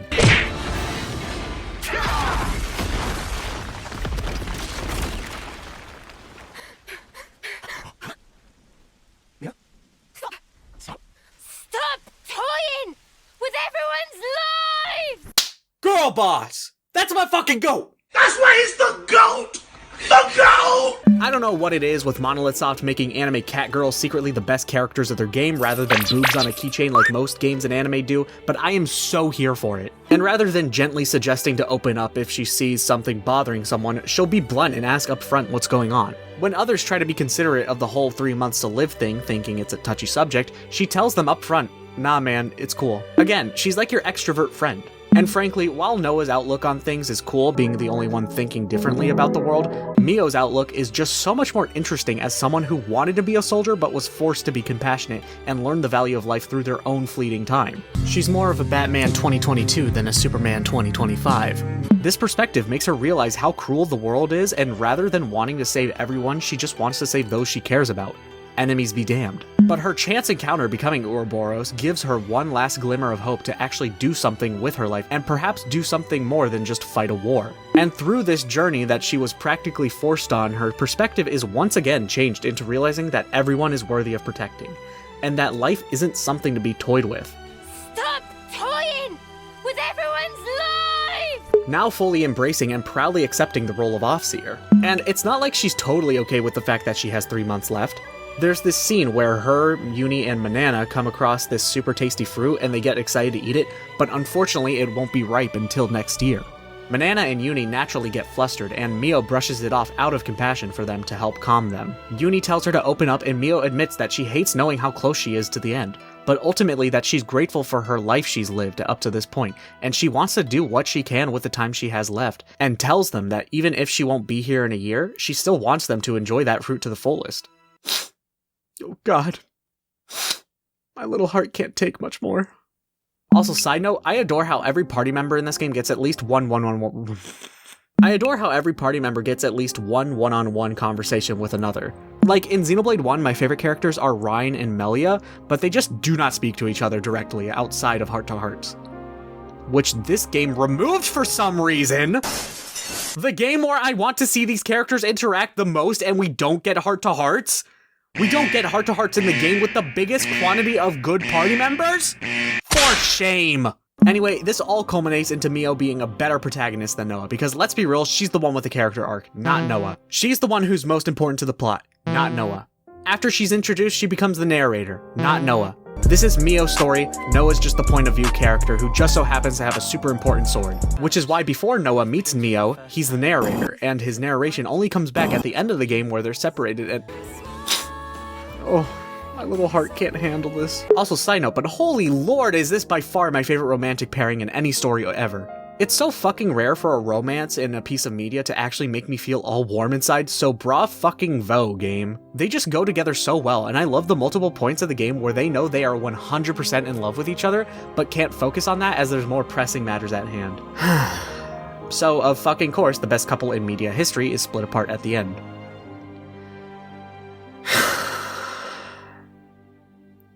And now I'm getting more sad because now I'm reminded of this scene I love where she lets her culminating feelings over the course of the story spill and admit that she loves her new friends. But who cares? Time to talk about the potty mouth gremlin now. Mio is my favorite character in this game, but Uni is without a doubt the one I want to see the most. And the reason is simply because every line she says is pure gold. You muppet! Never do that again! Come on, you're already soaking wet anyway. What difference does it make? The difference is, you're an asshole. What's nothing difference? Oh, I've got war in my ears now! Hey, if he jumped in the river, he'll have been carried downstream. We can try and catch him at the bottom, figure out what's what. He may yet prove hostile, though. If he does, then we whack him. And if he doesn't, we listen to what he says. Great plan or what? Does that qualify as a plan to you? So why were those not after you anyway? Is it because of his sparkling personality? I hope so. Oh, so now you acknowledge it. As I hear it, you're some kind of rebels going around wrecking colonies' flame clocks. That's outrageous. Well, it's also true, mostly. But we don't do it just for the fun of it.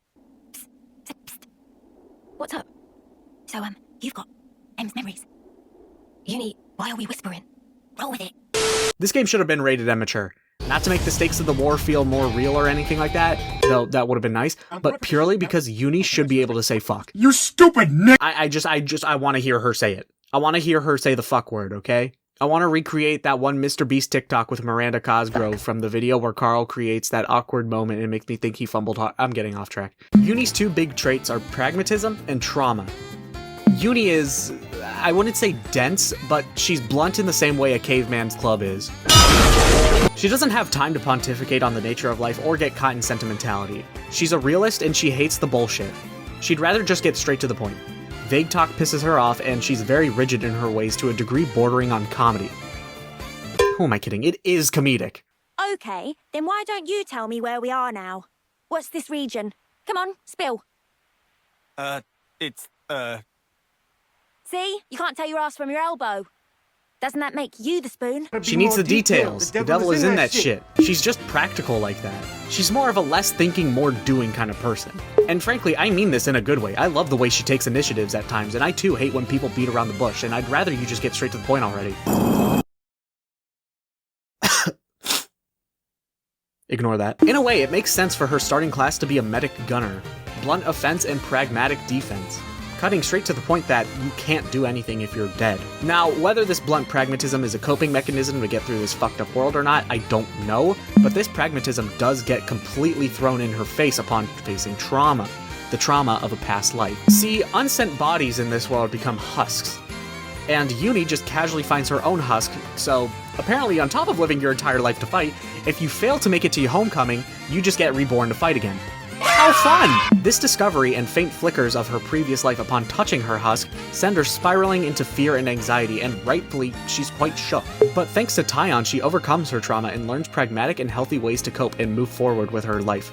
Her character arc is nothing compared to her shouting profanities, though. But thankfully, to properly counteract Uni's odd sense of pragmatism and trauma, we have a more straightforward Taion, who, if his design doesn't give it away already, is more of an anime, heh, all according to plan type. There's no escape. When my Mondo have you, they'll follow you to the ends of the world. Spark that! Why don't you back off? How did she fool my Mondo? It's not over the top to the point that it's annoying. Promise. He's the guy who doesn't allow for emotionality. He must always see things from a logical perspective. He comes up with plans all the time, hence the tactician class. His pragmatism is more traditional. Things must be done that way because that's how I wrote it down. That went pretty good, eh, Taion? It means there were no holes in my strategy. And certainly in the early game, a lot of his intellectual prowess comes in handy, but that's because the party's still dealing with things in the realm of their known world. But when things start getting flipped on their heads and they're no longer dealing with just soldiers of Kevis and Agnes and their consoles, he then needs to learn to be a bit more flexible. And thanks to Uni, he learns to let loose more and not be so detached from everybody, which was a coping mechanism due to his trauma. Oh yeah. Also, unlike Uni, Taion's trauma is shown to us from the get-go. He has been carrying it with him long before the game started. He had a friend and mentor he looked up to, and she died on a mission they were on. He decided to be better and do better in order to avoid this ever happening again, and when the subject is brought up present day, you can see it still very clearly digs at his nerves. But he manages to work through it, and, somewhat, achieve his goal of becoming the best tactician around. Better than his former commander ever could be, and it culminates in him actually managing to save the people he cares about at this time. No longer will he let his death from a past life haunt him, like how it clearly does to Lan's. Because while Nimue's death was traumatic to Taion, to Lan's, Yoren's death left him with his defining trait. Insecurity. He wasn't able to save his friend, and every time that decision stares him in the eye, he hesitates at the idea of what he can become. You know that moment in Xenoblade 1 where Rein tells Charla he was always protecting Shulk, but as Shulk got better with the monado, the tables turned and he didn't feel useful anymore?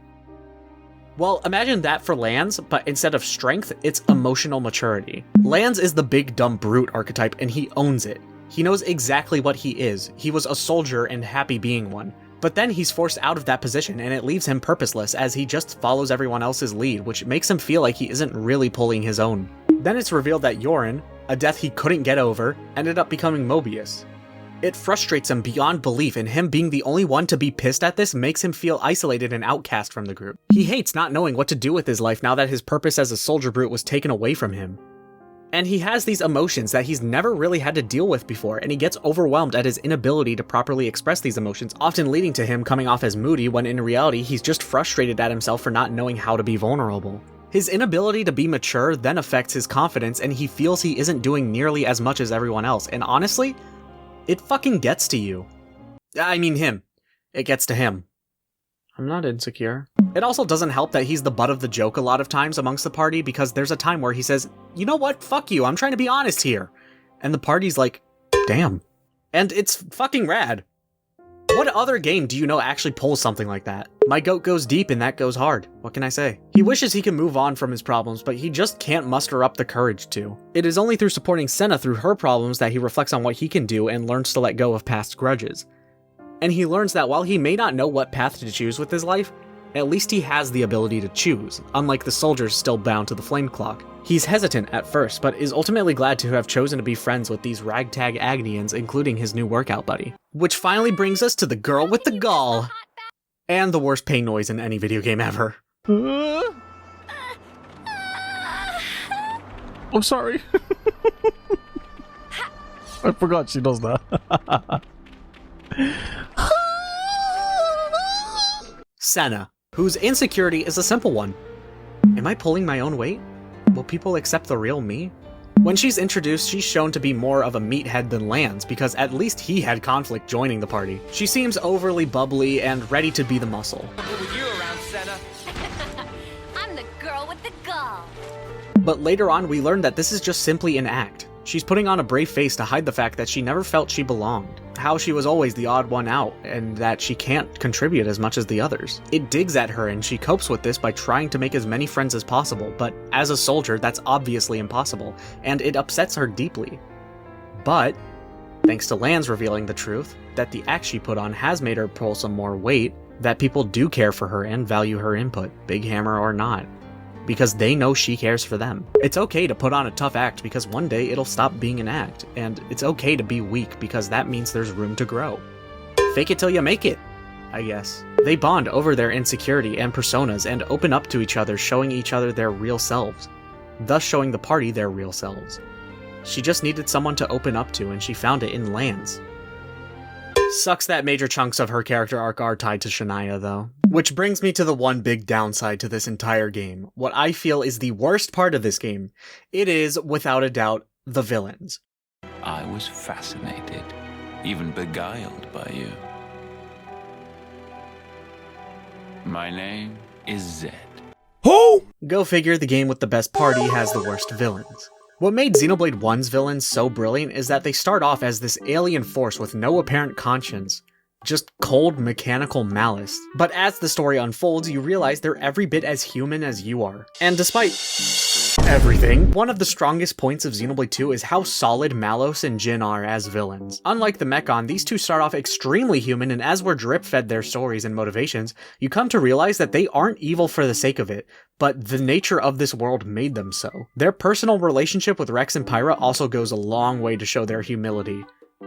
And then there's Xenoblade 3. By the time we get an explanation of who exactly Mobius are and their motivations, you're already in the late game victory lap, unlike Xenoblade 1 and 2, which carefully feed you more pieces for you to think about during the moments of downtime in the game.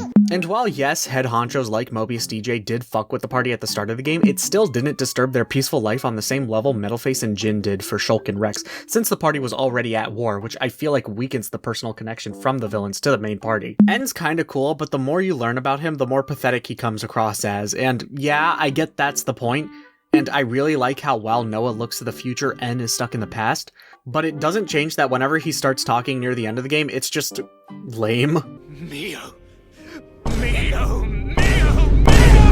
Meanwhile, Mobius X is so stereotypical girl evil that once again I can smell the cardboard. The bratty short girl villain has just been overdone for me. And Y is kind of cool, but he just feels so out of place. He feels like a fucking character from BioShock. Zed also just lacks any and all charisma. His boss fight is only interesting because of what happens around him and not what he causes to happen. Also, since it's just a shadow organization who disregard the party as weaklings, they come off as lame. I get that these are people who've killed countless Ouroboros before, so they don't even care when some new guys become Ouroboros, which is why you only fight Zed in his final boss, which is something I actually really like.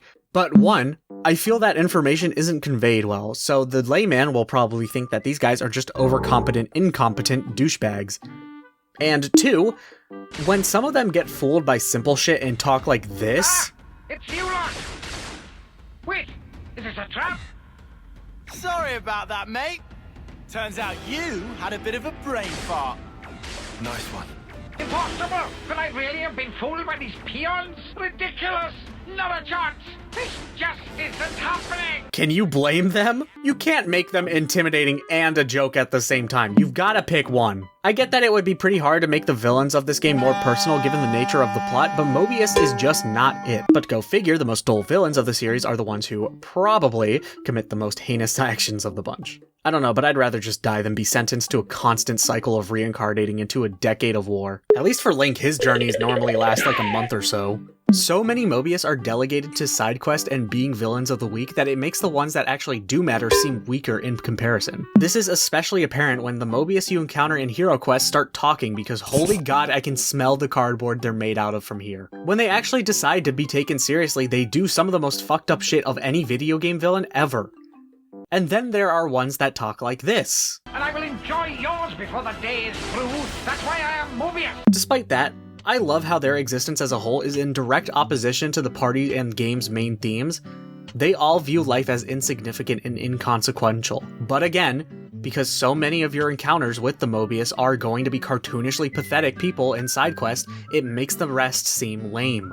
And honestly, I thought of an easy way to fix this too, and it just sucks that the game didn't do this. Like how the Kavesi and Agnian armies have hierarchies, give Mobius one too. It's that easy. Because it's pretty much just Zed at the top and then everyone else currently. That means that these guys are technically on the same level as this guy. Make the side quest Mobius, the consoles, these villain of the week grunts that the Mobius you fight in the story talk down to and make fun of and call them cannon fodder. This not only saves the reputation of the good Mobius, but it also shows the overall values of Mobius are still so corrupt and rotten that they're destined to lose if they don't even care about the others in their little group. This could also recontextualize Shania's stupid-ass twist, if you even want to call it that. Which brings me to Shania, the weakest part of this game, because they could have made her a good villain, but she just comes off as pathetic. This is Shania. She's one of the good guys. Except she's secretly working for Mobius, and later on becomes one. And her character isn't handled well. She gets introduced, comes off as a little standoffish, and is then immediately revealed to be talking with Mobius, and then acts like a dick to you and the party while you wait for the party to figure it out. And when she is revealed to be a traitor, it's treated as this big surprise, and then when her plans are thwarted, she kills herself, and Senna's like, "You can still be good, please, don't do this, we care about you." Why do you care so much, Senna? She's been nothing but an asshole to you this whole time. And again, it's hard to feel sympathy for her when we knew from the start that we shouldn't trust her and we have no idea as to why she's a traitor. We simply didn't get enough time for Shania's character to develop for us to care about this betrayal and declaration of vengeance. Maybe if she stepped in and occasionally helped in chapters 2, 3, and 4 as a hero, like Gray, then maybe I'd actually care. But instead, I feel nothing for her. And if she was a hero after the betrayal, she could be replaced by someone else, like Hugo replacing Alidoro in Lies of P.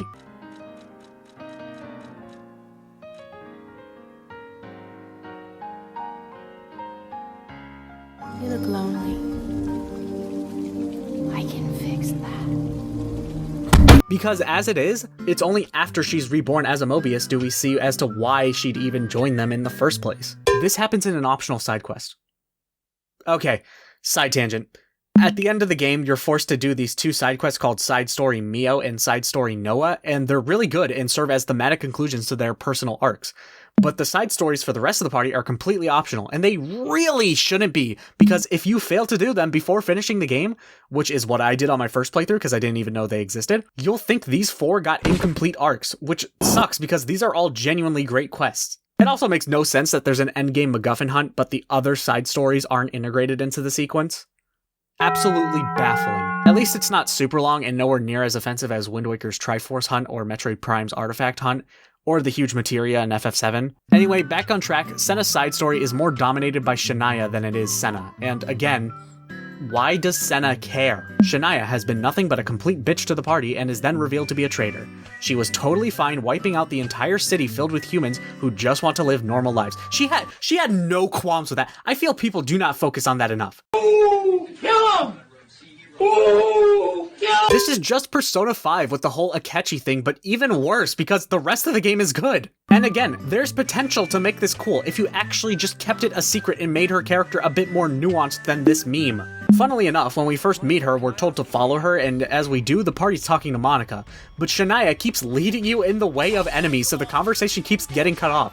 And genuinely, this shitty AI is better characterization than any line of dialogue she's ever had. Like, genuinely, it baffles me that you'd reveal something like that way before you need to and way before anybody should really know. It is just so anime of this game to do, which sucks because despite the aesthetics, this game has been very non-anime so far. But hey, at least this is the most anime this game gets. It could be much worse. Needless to say, I really do not like Shania. Or Gondor. Yudi's potty mouth is actually funny and charming, but Gondor's is just fucking rude and annoying at points. And if she wasn't such an ass and piss-poor communicator, then Shania wouldn't even be a traitor. It's like hearing a joke in a movie versus your friend immediately tapping your shoulder just to repeat the joke verbatim, staring at you, waiting for you to laugh. Okay, that might be a me thing, but still. These two are my least favorite characters, and Gondor's my least favorite hero. Speaking of the heroes as characters, for the most part, they're pretty cool for what they are. But seeing as many of them are completely optional to me, and they mostly serve to teach the party some variant of the game's main themes, we go back to my previous statement about how not all hero quests are made equally, and I think this is a simple case of the heroes who have more screen time and take more effort to get are just more interesting, with one rice ball shaped exception. Like, big surprise, the hero who I spent 2 hours with before they joined my team has better characterization than the one I spent 30 minutes with. And they all only get really deep into their characterization during their their ascension quests, but those require a lot to access and aren't likely to be seen by the average player. Which is fine, I get it, but I think if you wanted to encourage players to actually want to be more invested into these people, you should have added heart-to-hearts into the game. I'm just saying. And then there are the Nopon side characters. Let's start with Manana. Yes, I know that her and Riku are heroes, but let's be real, you're not using them anytime soon. And also, they're at their best when they're not considered heroes, but just as Nopon traveling with your party. Included in Mio's off-seeing unit is the chef to the colony, Manana. A bright and bubbly pink Nopon who has two priorities, cooking and eating. Unfortunately, that's pretty much all I can say, because she only really acts as comic relief and occasionally agrees with Riku after he says something motivational. At least there's a nice scene where she tells the party that since food is scarce, it should be appreciated more, but like, that's it. She cooks and makes a joke, but at least her jokes are mediocre at worst. None of them were straight up bad, causing me to roll my eyes or shrug or anything like that. Still, I just wish that Manana got more character development, because when put next to Riku, it's not even fair. Speaking of Riku, we have the colony engineer assigned to travel with Noah's off-seeing unit.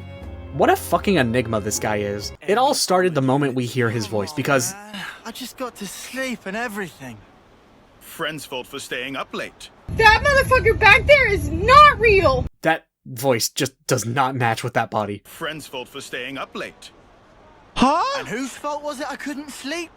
That's what I asked you to do the maintenance on— I feel like I've been bamboozled. Anyway, the mysteries only keep stacking up as we later learn he's the one who gifted Noah his busted sword, the Lucky 7, after calling Noah out on being a pacifist and seeing potential in the kid. And similarly, when Noah has lost all hope, Riku is the one to give him a pep talk, thus motivating him to go sicko mode on N. He also just seems way too smart and experienced to be any ordinary Nopon, and yet when asked about this, he simply responds with, "Just who are you?" Riku, just Riku. Common variety Nopon. And with that one line, everybody started speculating on how Riku is some sort of divine being. Seriously, everyone started making theories, both memes and genuine, about whatever dark secrets he's hiding. And considering the weird look he shares with Melia twice, I don't blame them. But all of that doesn't change that this motherfucker is based with a capital B. Amazing pep talks, gem crafting, isn't annoying in the slightest, but his voice alone will still make you amused. And in the few moments where he's caught off guard or having a back and forth with Manana, it can actually be funny. He's amazing. Best Nopon in the series. Based as fuck. And also, I'm glad his involvement in the DLC put all the crazy theories to rest. As did the side quest in the endgame revealing he's in a weird blacksmith cult. Which lastly leaves us with the non-hero supporting characters. I'ma be real, I just want an excuse to shout out Borealis. That's it. I love this guy, okay? I don't really care for anyone else. Okay, fine, I guess we can talk about Chris too. I never see Chris get talked about when there are videos discussing the game, which upsets me because I think he's one of the most important characters in the game. Chris, once speculated to be the child of Shulk when the trailers first came out, is Noah's off-seeing instructor. But alongside teaching Noah how to play the flute for fallen soldiers, he also acted as a personal mentor to Noah, instilling his wisdom and life philosophy on him before deciding to die on his own terms. In a game that is all about life's sacredness, this man, like Noah, has already established his views on things and has his own philosophical journey that we never got to see. From what I know, he was a colony commander who hated the needless fighting like Noah and stood up to a Mobius. This squabble led him to learning about the true nature of Ionios and deciding to do something about it. But I think he realized he doesn't have enough time left, so instead he teaches Noah to be a better version of him. Chris saw life as it was and desired to live a life he could be content with. When he dies, he wants it to be after a life he can be proud of. He wanted a life worth dying for. There's no joy in a contrived death, Noah. This all culminates in him choosing to end his life a week before his homecoming, knowing he would reincarnate so he could try again. Then he becomes a Mobius. Now, I know it seems really strange, like that stupid plot element of Metaphor where Relic tests the party's strength, but is also just pretending to be evil for absolutely no reason while doing it. But while it's stupid there, it's done brilliantly here, because Chris is open about what he's doing. He tells Noah to take his time and think carefully.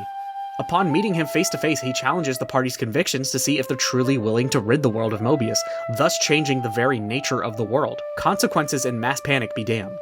This is where we learn that while Chris is fighting for a life worth dying, his influence led to Noah fighting for a life worth living.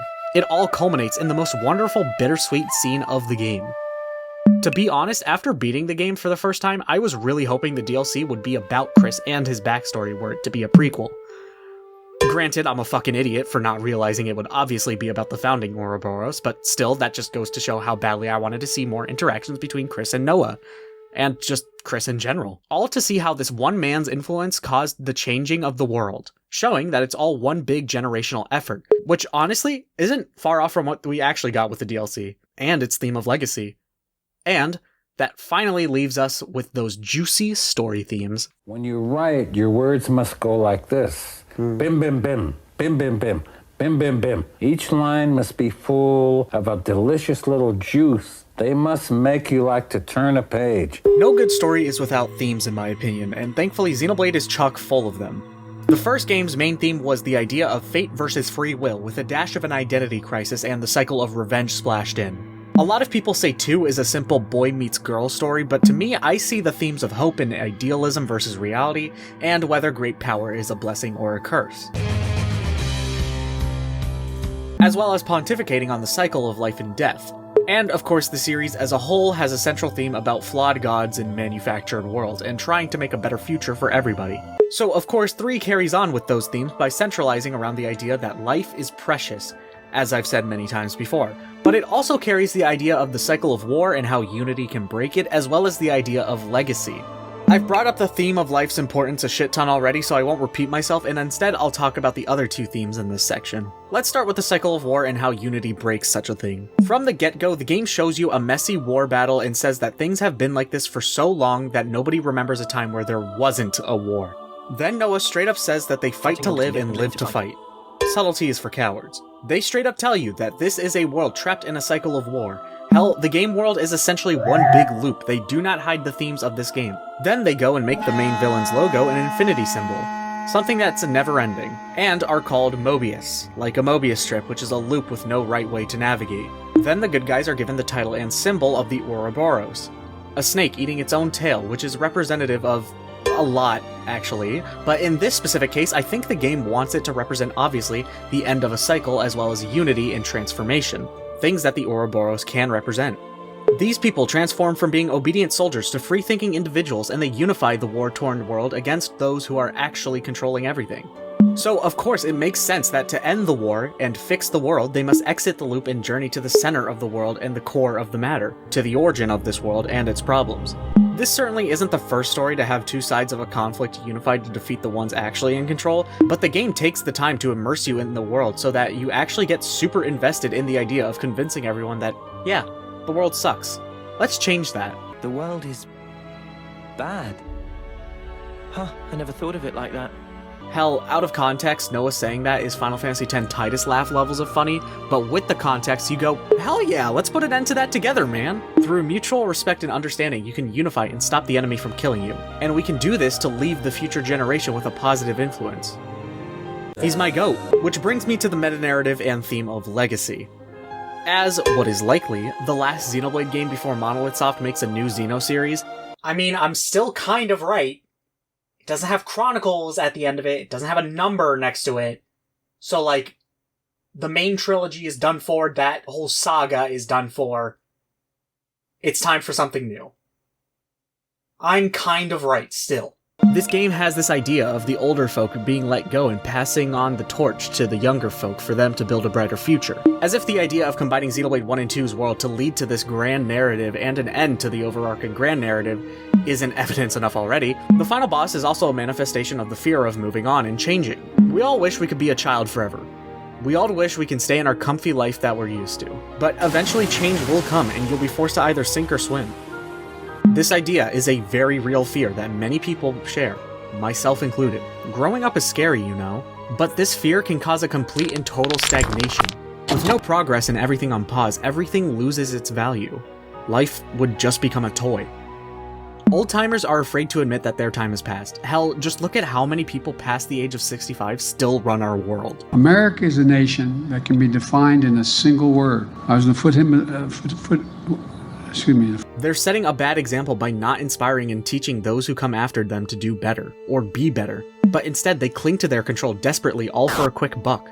But if we are taught and encouraged to do better, then we will do better and bring and create a bright future so that we may ensure an even brighter future for our children, and their children. So it's up to Ouroboros to end the endless now and allow the world to move on again. Tomorrow will come. And those who came before will make sure we can start on the right foot. That's why you have the legacy characters of Melia and Nia to help guide the party at the end of the game, and they leave the future entirely in their capable hands. But honestly, I think this theme is even better explored in the DLC Future Redeemed, with the inclusion of Shulk, Rex, and Alvis. Sorry. A. I kinda think a single letter for a name is stupid, not gonna lie. Every single character in this DLC has some form of impact on the main game's party, and they all carry this idea of doing what they can to make things easier for the people who will pick up their work after them. Matthew is the descendant of Guernica Van Dam, so this base game party wouldn't have become Ouroboros and teamed up if not for Matthew. And the Ouroboros stone wouldn't have worked properly if not for Nicole. Examples like these are all throughout the DLC. This is especially obvious by the idea of Rex and Shulk, the protagonists of the previous two games, being party members and acting like everyone's father. Leave it to Uncle Rex. Or uncle.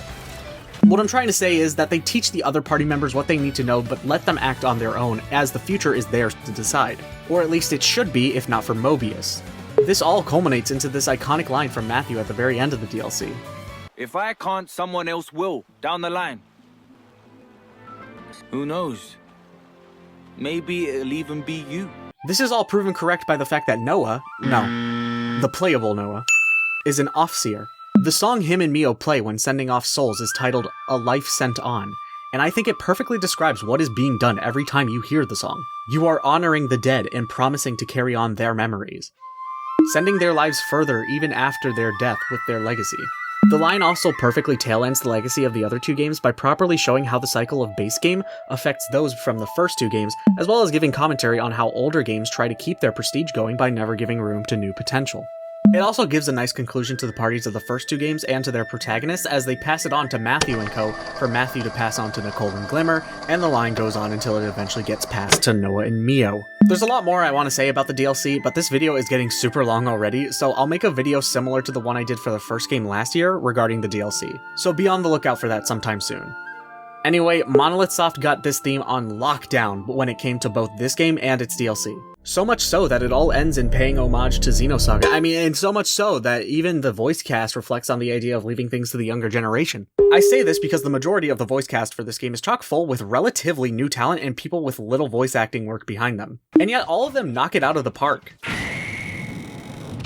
It's for this reason that I held off talking about the voice cast until now, as the casting itself ties in with the theme of legacy, and I wanted to talk about that first. Also, I only learned this because, like with Final Fantasy XII, while watching the credits I looked up what the English voice cast was up to on IMDb. And while the English cast falls in line with the game's themes, that is only the case for the English cast. Big surprise, but the Japanese cast, who hail from the country that take voice acting pretty seriously, have quite the expansive portfolios. They aren't, like, truly seasoned veterans in the industry, but they aren't as new to the industry as the English cast is. Also, I don't speak that weird-ass language, so I'm gonna just speak on the English cast. Noah's VA is Harry McIntyre, who has the perfect voice for a sweet little pacifistic cherub. Outside of this game, he's most well known for being in the TV show The Last Kingdom, but he's mostly in modern games, including the likes of Final Fantasy XVI. He's also somewhere in Season 1, Episode 11 of Andor, and I fucking love that show. This sentence is also being added later, but he also plays Mustadio in the new Final Fantasy Tactics remaster. He also started streaming on Twitch, starting with Xenoblade 3 and making his way backwards through the games. He even got rated by DB Geek, a content creator I really like, while he was at Prison Island in the first game, right after D finished Xenoblade 3. Harry McIntyre, the voice behind the character known as Noah in Xenoblade Chronicles 3, is streaming Xenoblade Chronicles 1. So we are gonna rally as a community and pop into Harry McIntyre's stream. Tell him thank you for an amazing performance. How fitting! Meanwhile, Mio's VA, Amy Fionn Edwards, is mostly a TV star. Most notably in the shows Luther and Peaky Blinders, but she occasionally also does video games, like being Ronnie in Elden Ring. Tarnished, your next quest is to go to the CVS in Lindell and pick up my prescription. I'm kind of embarrassed that I only realized this when I looked it up, as if I didn't play these games super close to each other. Unfortunately, I haven't seen anything else that Uni's VA, Kitty Archer, is in, but it's very easy to me to get through it all, considering her portfolio is so small I can count it all on my hands. And if her work in this game is anything to go off of, then I have no doubt she'll be able to carry any scene she's in. Though admittedly, I'm much more interested in the filmography of Oliver Hubbard, Tyon's VA, because it mostly seems to be weird short indie films and I love those. But he's also in the occasional video game like Dying Light 2. He's also in the 2018 Mission Impossible, for some reason. Lance is played by Jack Bardot, who is unfortunately in the same boat as Uni's VA. Sorry. And like those two, Senna's VA, Rebecca LaChance, also has a small repertoire, though thankfully a little bit more sizable. She primarily works with video games such as Alan Wake 2, the Cyberpunk DLC, and Horizon Forbidden West, but that's nothing compared to Taryn Callender, who voices Riku, who's in 4 things? 2 of those being Xenoblade 3? More people need to hire this man immediately. Quite the shocking revelation for sure. Hopefully nothing more will come from this game's voice What?! Okay, lore drop time. I watched the first season of 13 Reasons Why when it first came out and thought it was pretty alright. Then when season 4 dropped, I binged the entire rest of the series with some friends and we had a fucking blast from the drastic dip in quality. And at least you can walk and fuck girls! Whoa! Leave it to Zach to have the best fucking episode. I fucking knew it! I swear, these characters are so fucking funny unintentionally. Hence the joke at the beginning of the video. So to learn that the nothing burger funny British girl forcefully inserted into season 3 of that show is all of a sudden flexing her amazing vocal range voicing Manana? What the actual fuck? She's also in Elden Ring, Diablo, and Alan Wake 2. Her portfolio is somewhat small, starting with TV and transitioning into video game as the years went on, but still, actually what the fuck. So yeah. The main cast alone has some fucking untouched talent that deserve all the love and job opportunities they can get. But what about the side characters? Mobius Y was Loeb from the Dark Knight trilogy and was also in Final Fantasy XVI. Mobius Z is in a surprising amount of good shit actually, but the only games I see are this and Ultima in Final Fantasy XVI. Dude has a talent for voicing underwhelming final bosses in otherwise great games. Also, in between the script being written and the release of this video, Final Fantasy Tactics, the Ivalice Chronicles released, and Chris's VA, Joe Pitts IV, funny name by the way, voices Ramza in that. And he does a wonderful job too. And even though the voice cast of the game gives in to the future generation theme by casting mostly not well-known talent, who absolutely killed it by the way, there are, of course, a good chunk of VAs from the previous games returning. The most obvious being Melia and Nia's VAs, Jenna Coleman and Catherine Mayhew, retaining their roles. Though to be fair, Nia's portfolio can also be counted with the fingers of your hands. The Van Damme in 2 is the Van Damme in 3, Mobius X is voiced by Vale from 2, and Triton is the announcer from 2. Also, before I forget, Jenna Coleman, Melia's voice actress, has become mostly mainstream since the first game came out. She's most notable for being Queen Victoria in the show Victoria, that Sandman show on Netflix, and of course Clara Oswald for 3 whole seasons of Doctor Who. So I'm glad that despite all this, she came back to retain her role as Melia and accidentally announced Xenoblade 3 before the game even came out. Yeah, I did it from like pre Doctor Who games, and then when they did the second one, they just asked me to come back. And I think they're going to do another. So again, seeing as this voice cast is mostly new talent and given the themes of the game, there's only one takeaway from this cast. It has a surprising amount of overlap with the voice cast of Alan Wake 2. And that only leaves us with the DLC voice cast. Rory Alexander, the voice of Matthew, is the Wilder in Elden Ring Nightring, and mostly does shorts. He too has a small list of things he's been in. Unfortunately, A's voice, Rosie Day, sick name by the way, is in the same boat as Uni and Lands. Glimmer's VA, Georgina Sadler, is in that boat too, but she's also Audrey and Silo, which I've actually seen. Nicole's VA is Joe Jamieson II, who's in a few games, but is mostly in a metric fuckton of Doctor Who audio dramas, which led me down a rabbit hole to learn more about the medium of audio dramas, because holy shit, this is a lot! Niall's voice actress, Ellie Kendrick, is mostly in live-action TV dramas, most notably Anne Frank in an adaptation of her diary, and being in Game of Thrones. She's also in World of Warcraft and is the voice of Ada in Civ 7. I unfortunately don't know shit about Grace Hogg Robinson, who voices Panacea, but Linka's voice actress, on the other hand, Megan Martin, is in a shitload of games. I know her mostly for being Medina in Triangle Strategy and Naminé from Kingdom Hearts. Rex got a new voice actor for this DLC, and his name is Fergus O'Donnell, and despite having such a badass name, he's mostly in video games and TV shows that I haven't played or watched. Sorry again. And then there's of course Shulk and Alpha, who come back and are still voiced by the legendary Adam Howden and Blake Ritson. So yeah, that's the voice cast. I have no real concluding statement for this part of the video, but I don't care, I just wanted to shout out this amazing voice cast for their wonderful work. And even if I don't know much about them, I love them all so dearly. Mwah, mwah, mwah, mwah. You know, there's so much more I could discuss with this game, which is why a lot of stuff I wrote for this script was cut out. But simply put, I don't want to be working on this video for my entire life. So, like with the Final Fantasy XII video, I will leave a link in the description to all 950 notes I took for my recorded playthrough of this game and its DLC. Side note, that is almost twice the amount of notes taken for Final Fantasy XII. And the Google Doc is nearly the same page length as the script for this video. I think I went overboard.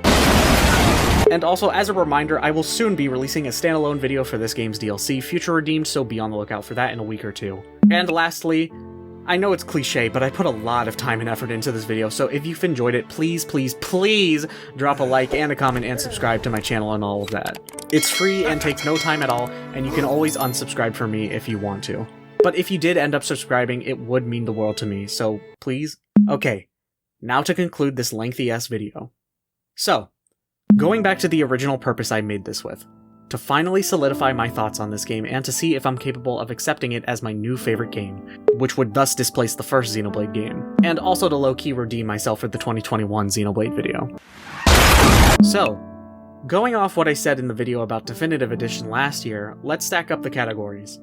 Combat, world and atmosphere, exploration, music, story, characters, side content, and 100% easiness. I didn't talk about that last one considering I haven't 100%ed this game and won't be doing so for a while. I want to 100% Xenoblade 2 first, but the idea of doing that scares me. But I looked into 100%ing this game, and I know there aren't any quests that become unavailable after certain points in the story or achievements requiring you to enter the 10th Circle of Hell. Boredom. So that definitely goes to Xenoblade 3. For side content, I also give that to 3, as only 2 quests in Xenoblade 1 have something truly unique about them, and let's be real, hero quests are just infinitely more fun than a generic fetch quest. In terms of combat, while I have fondness for the vision mechanic in Xenoblade 1, the ability to freely switch who you play as pretty much nixes the need to have it. Also, again, because of that ability and the sheer abundance of mechanics, there's never a dull moment with the core of this game's combat, so that's another point for 3. For the world and atmosphere, I'm definitely way more fond of the first game, seeing as the sights are just way more pretty and unique, though I do appreciate how many nooks and crannies are hidden away in 3. Still, point goes to the first game. But that brings me to exploration, because honestly, it's not even fair when 3's game world is just so colossally big. So big it has entire areas just tucked away to the side casually, and also, again, because it's just such a bigger world, there's a lot more to do, so obviously exploration is a point to 3. Music is honestly a toss-up here because while 1 doesn't have the highs of 3, it doesn't have the lows of 3 either. So I'll just call it a tie there. For similar reasons, I was also going to say it's a tie in terms of characters, because while the main cast in 3 is very strong, the villains are absolutely pathetic compared to the first game's antagonists. But like the first game, the side characters in 3 are pretty strong and manage to just barely mark this as a victory for 3. And for story, while both are going for unique and different things, I think 3's is genuinely perfect. Though it's a little unfair since it is a sequel to 1, so it wouldn't be as good as it if not for the first game's story. Still, this is another point for 3. And you know what? I'll give another point to both for the stellar voice acting because I'm just feeling nice today. So, tallying up the points, Xenoblade 1 only has 2 points over 3's 7 points. So ultimately, yeah, my favorite game is Xenoblade 1. It gets infinite point for the nostalgia category. I know it's a cop-out, but I genuinely sat down and meditated over this shit, okay? And unfortunately, I just love video games too much, and I love this game too much, and I especially love the first game too much because it's the reason I love games too much. It's unfair to compare this game to other games because I can never shed myself of my bias. But if we are not including this game in the picture, then yeah, Xenoblade 3 is my favorite game. Unless we consider Outer Wilds 2, but that's cheating even more. But I hope I can at least accomplish my other goal with this video and convince you of this game's greatness and for you to go play it if you haven't already. Seriously, it's good. So go play it. Now! And at least like the first game, this game's story and themes left an incredibly powerful impact on me. Where the first game taught me to take life as it goes and stop worrying about the future and focus on the now, 3 teaches me to appreciate the life I live in the now and to not be afraid of change. Even if that change means I'll be out of the limelight. Generation Beta started in 2025. The oldest Gen Alpha kids will be sophomores, hell, juniors in high school when this video comes out. My time as a Zoomer is slipping by quicker than I think. But here I am, stressing about the future generation, when instead I should just let them handle it instead of trying to take control of the situation. I should instead be valuing my life at this very moment so that I will be happy in the future. I love video games, and thanks to this particular video game, I love my life as well. So thank you, Xenoblade 3, for making me love my life. And also thank you for expelling all the Xenoblade 2 gooners from your fandom, because good lord, you dodged a bullet with that one!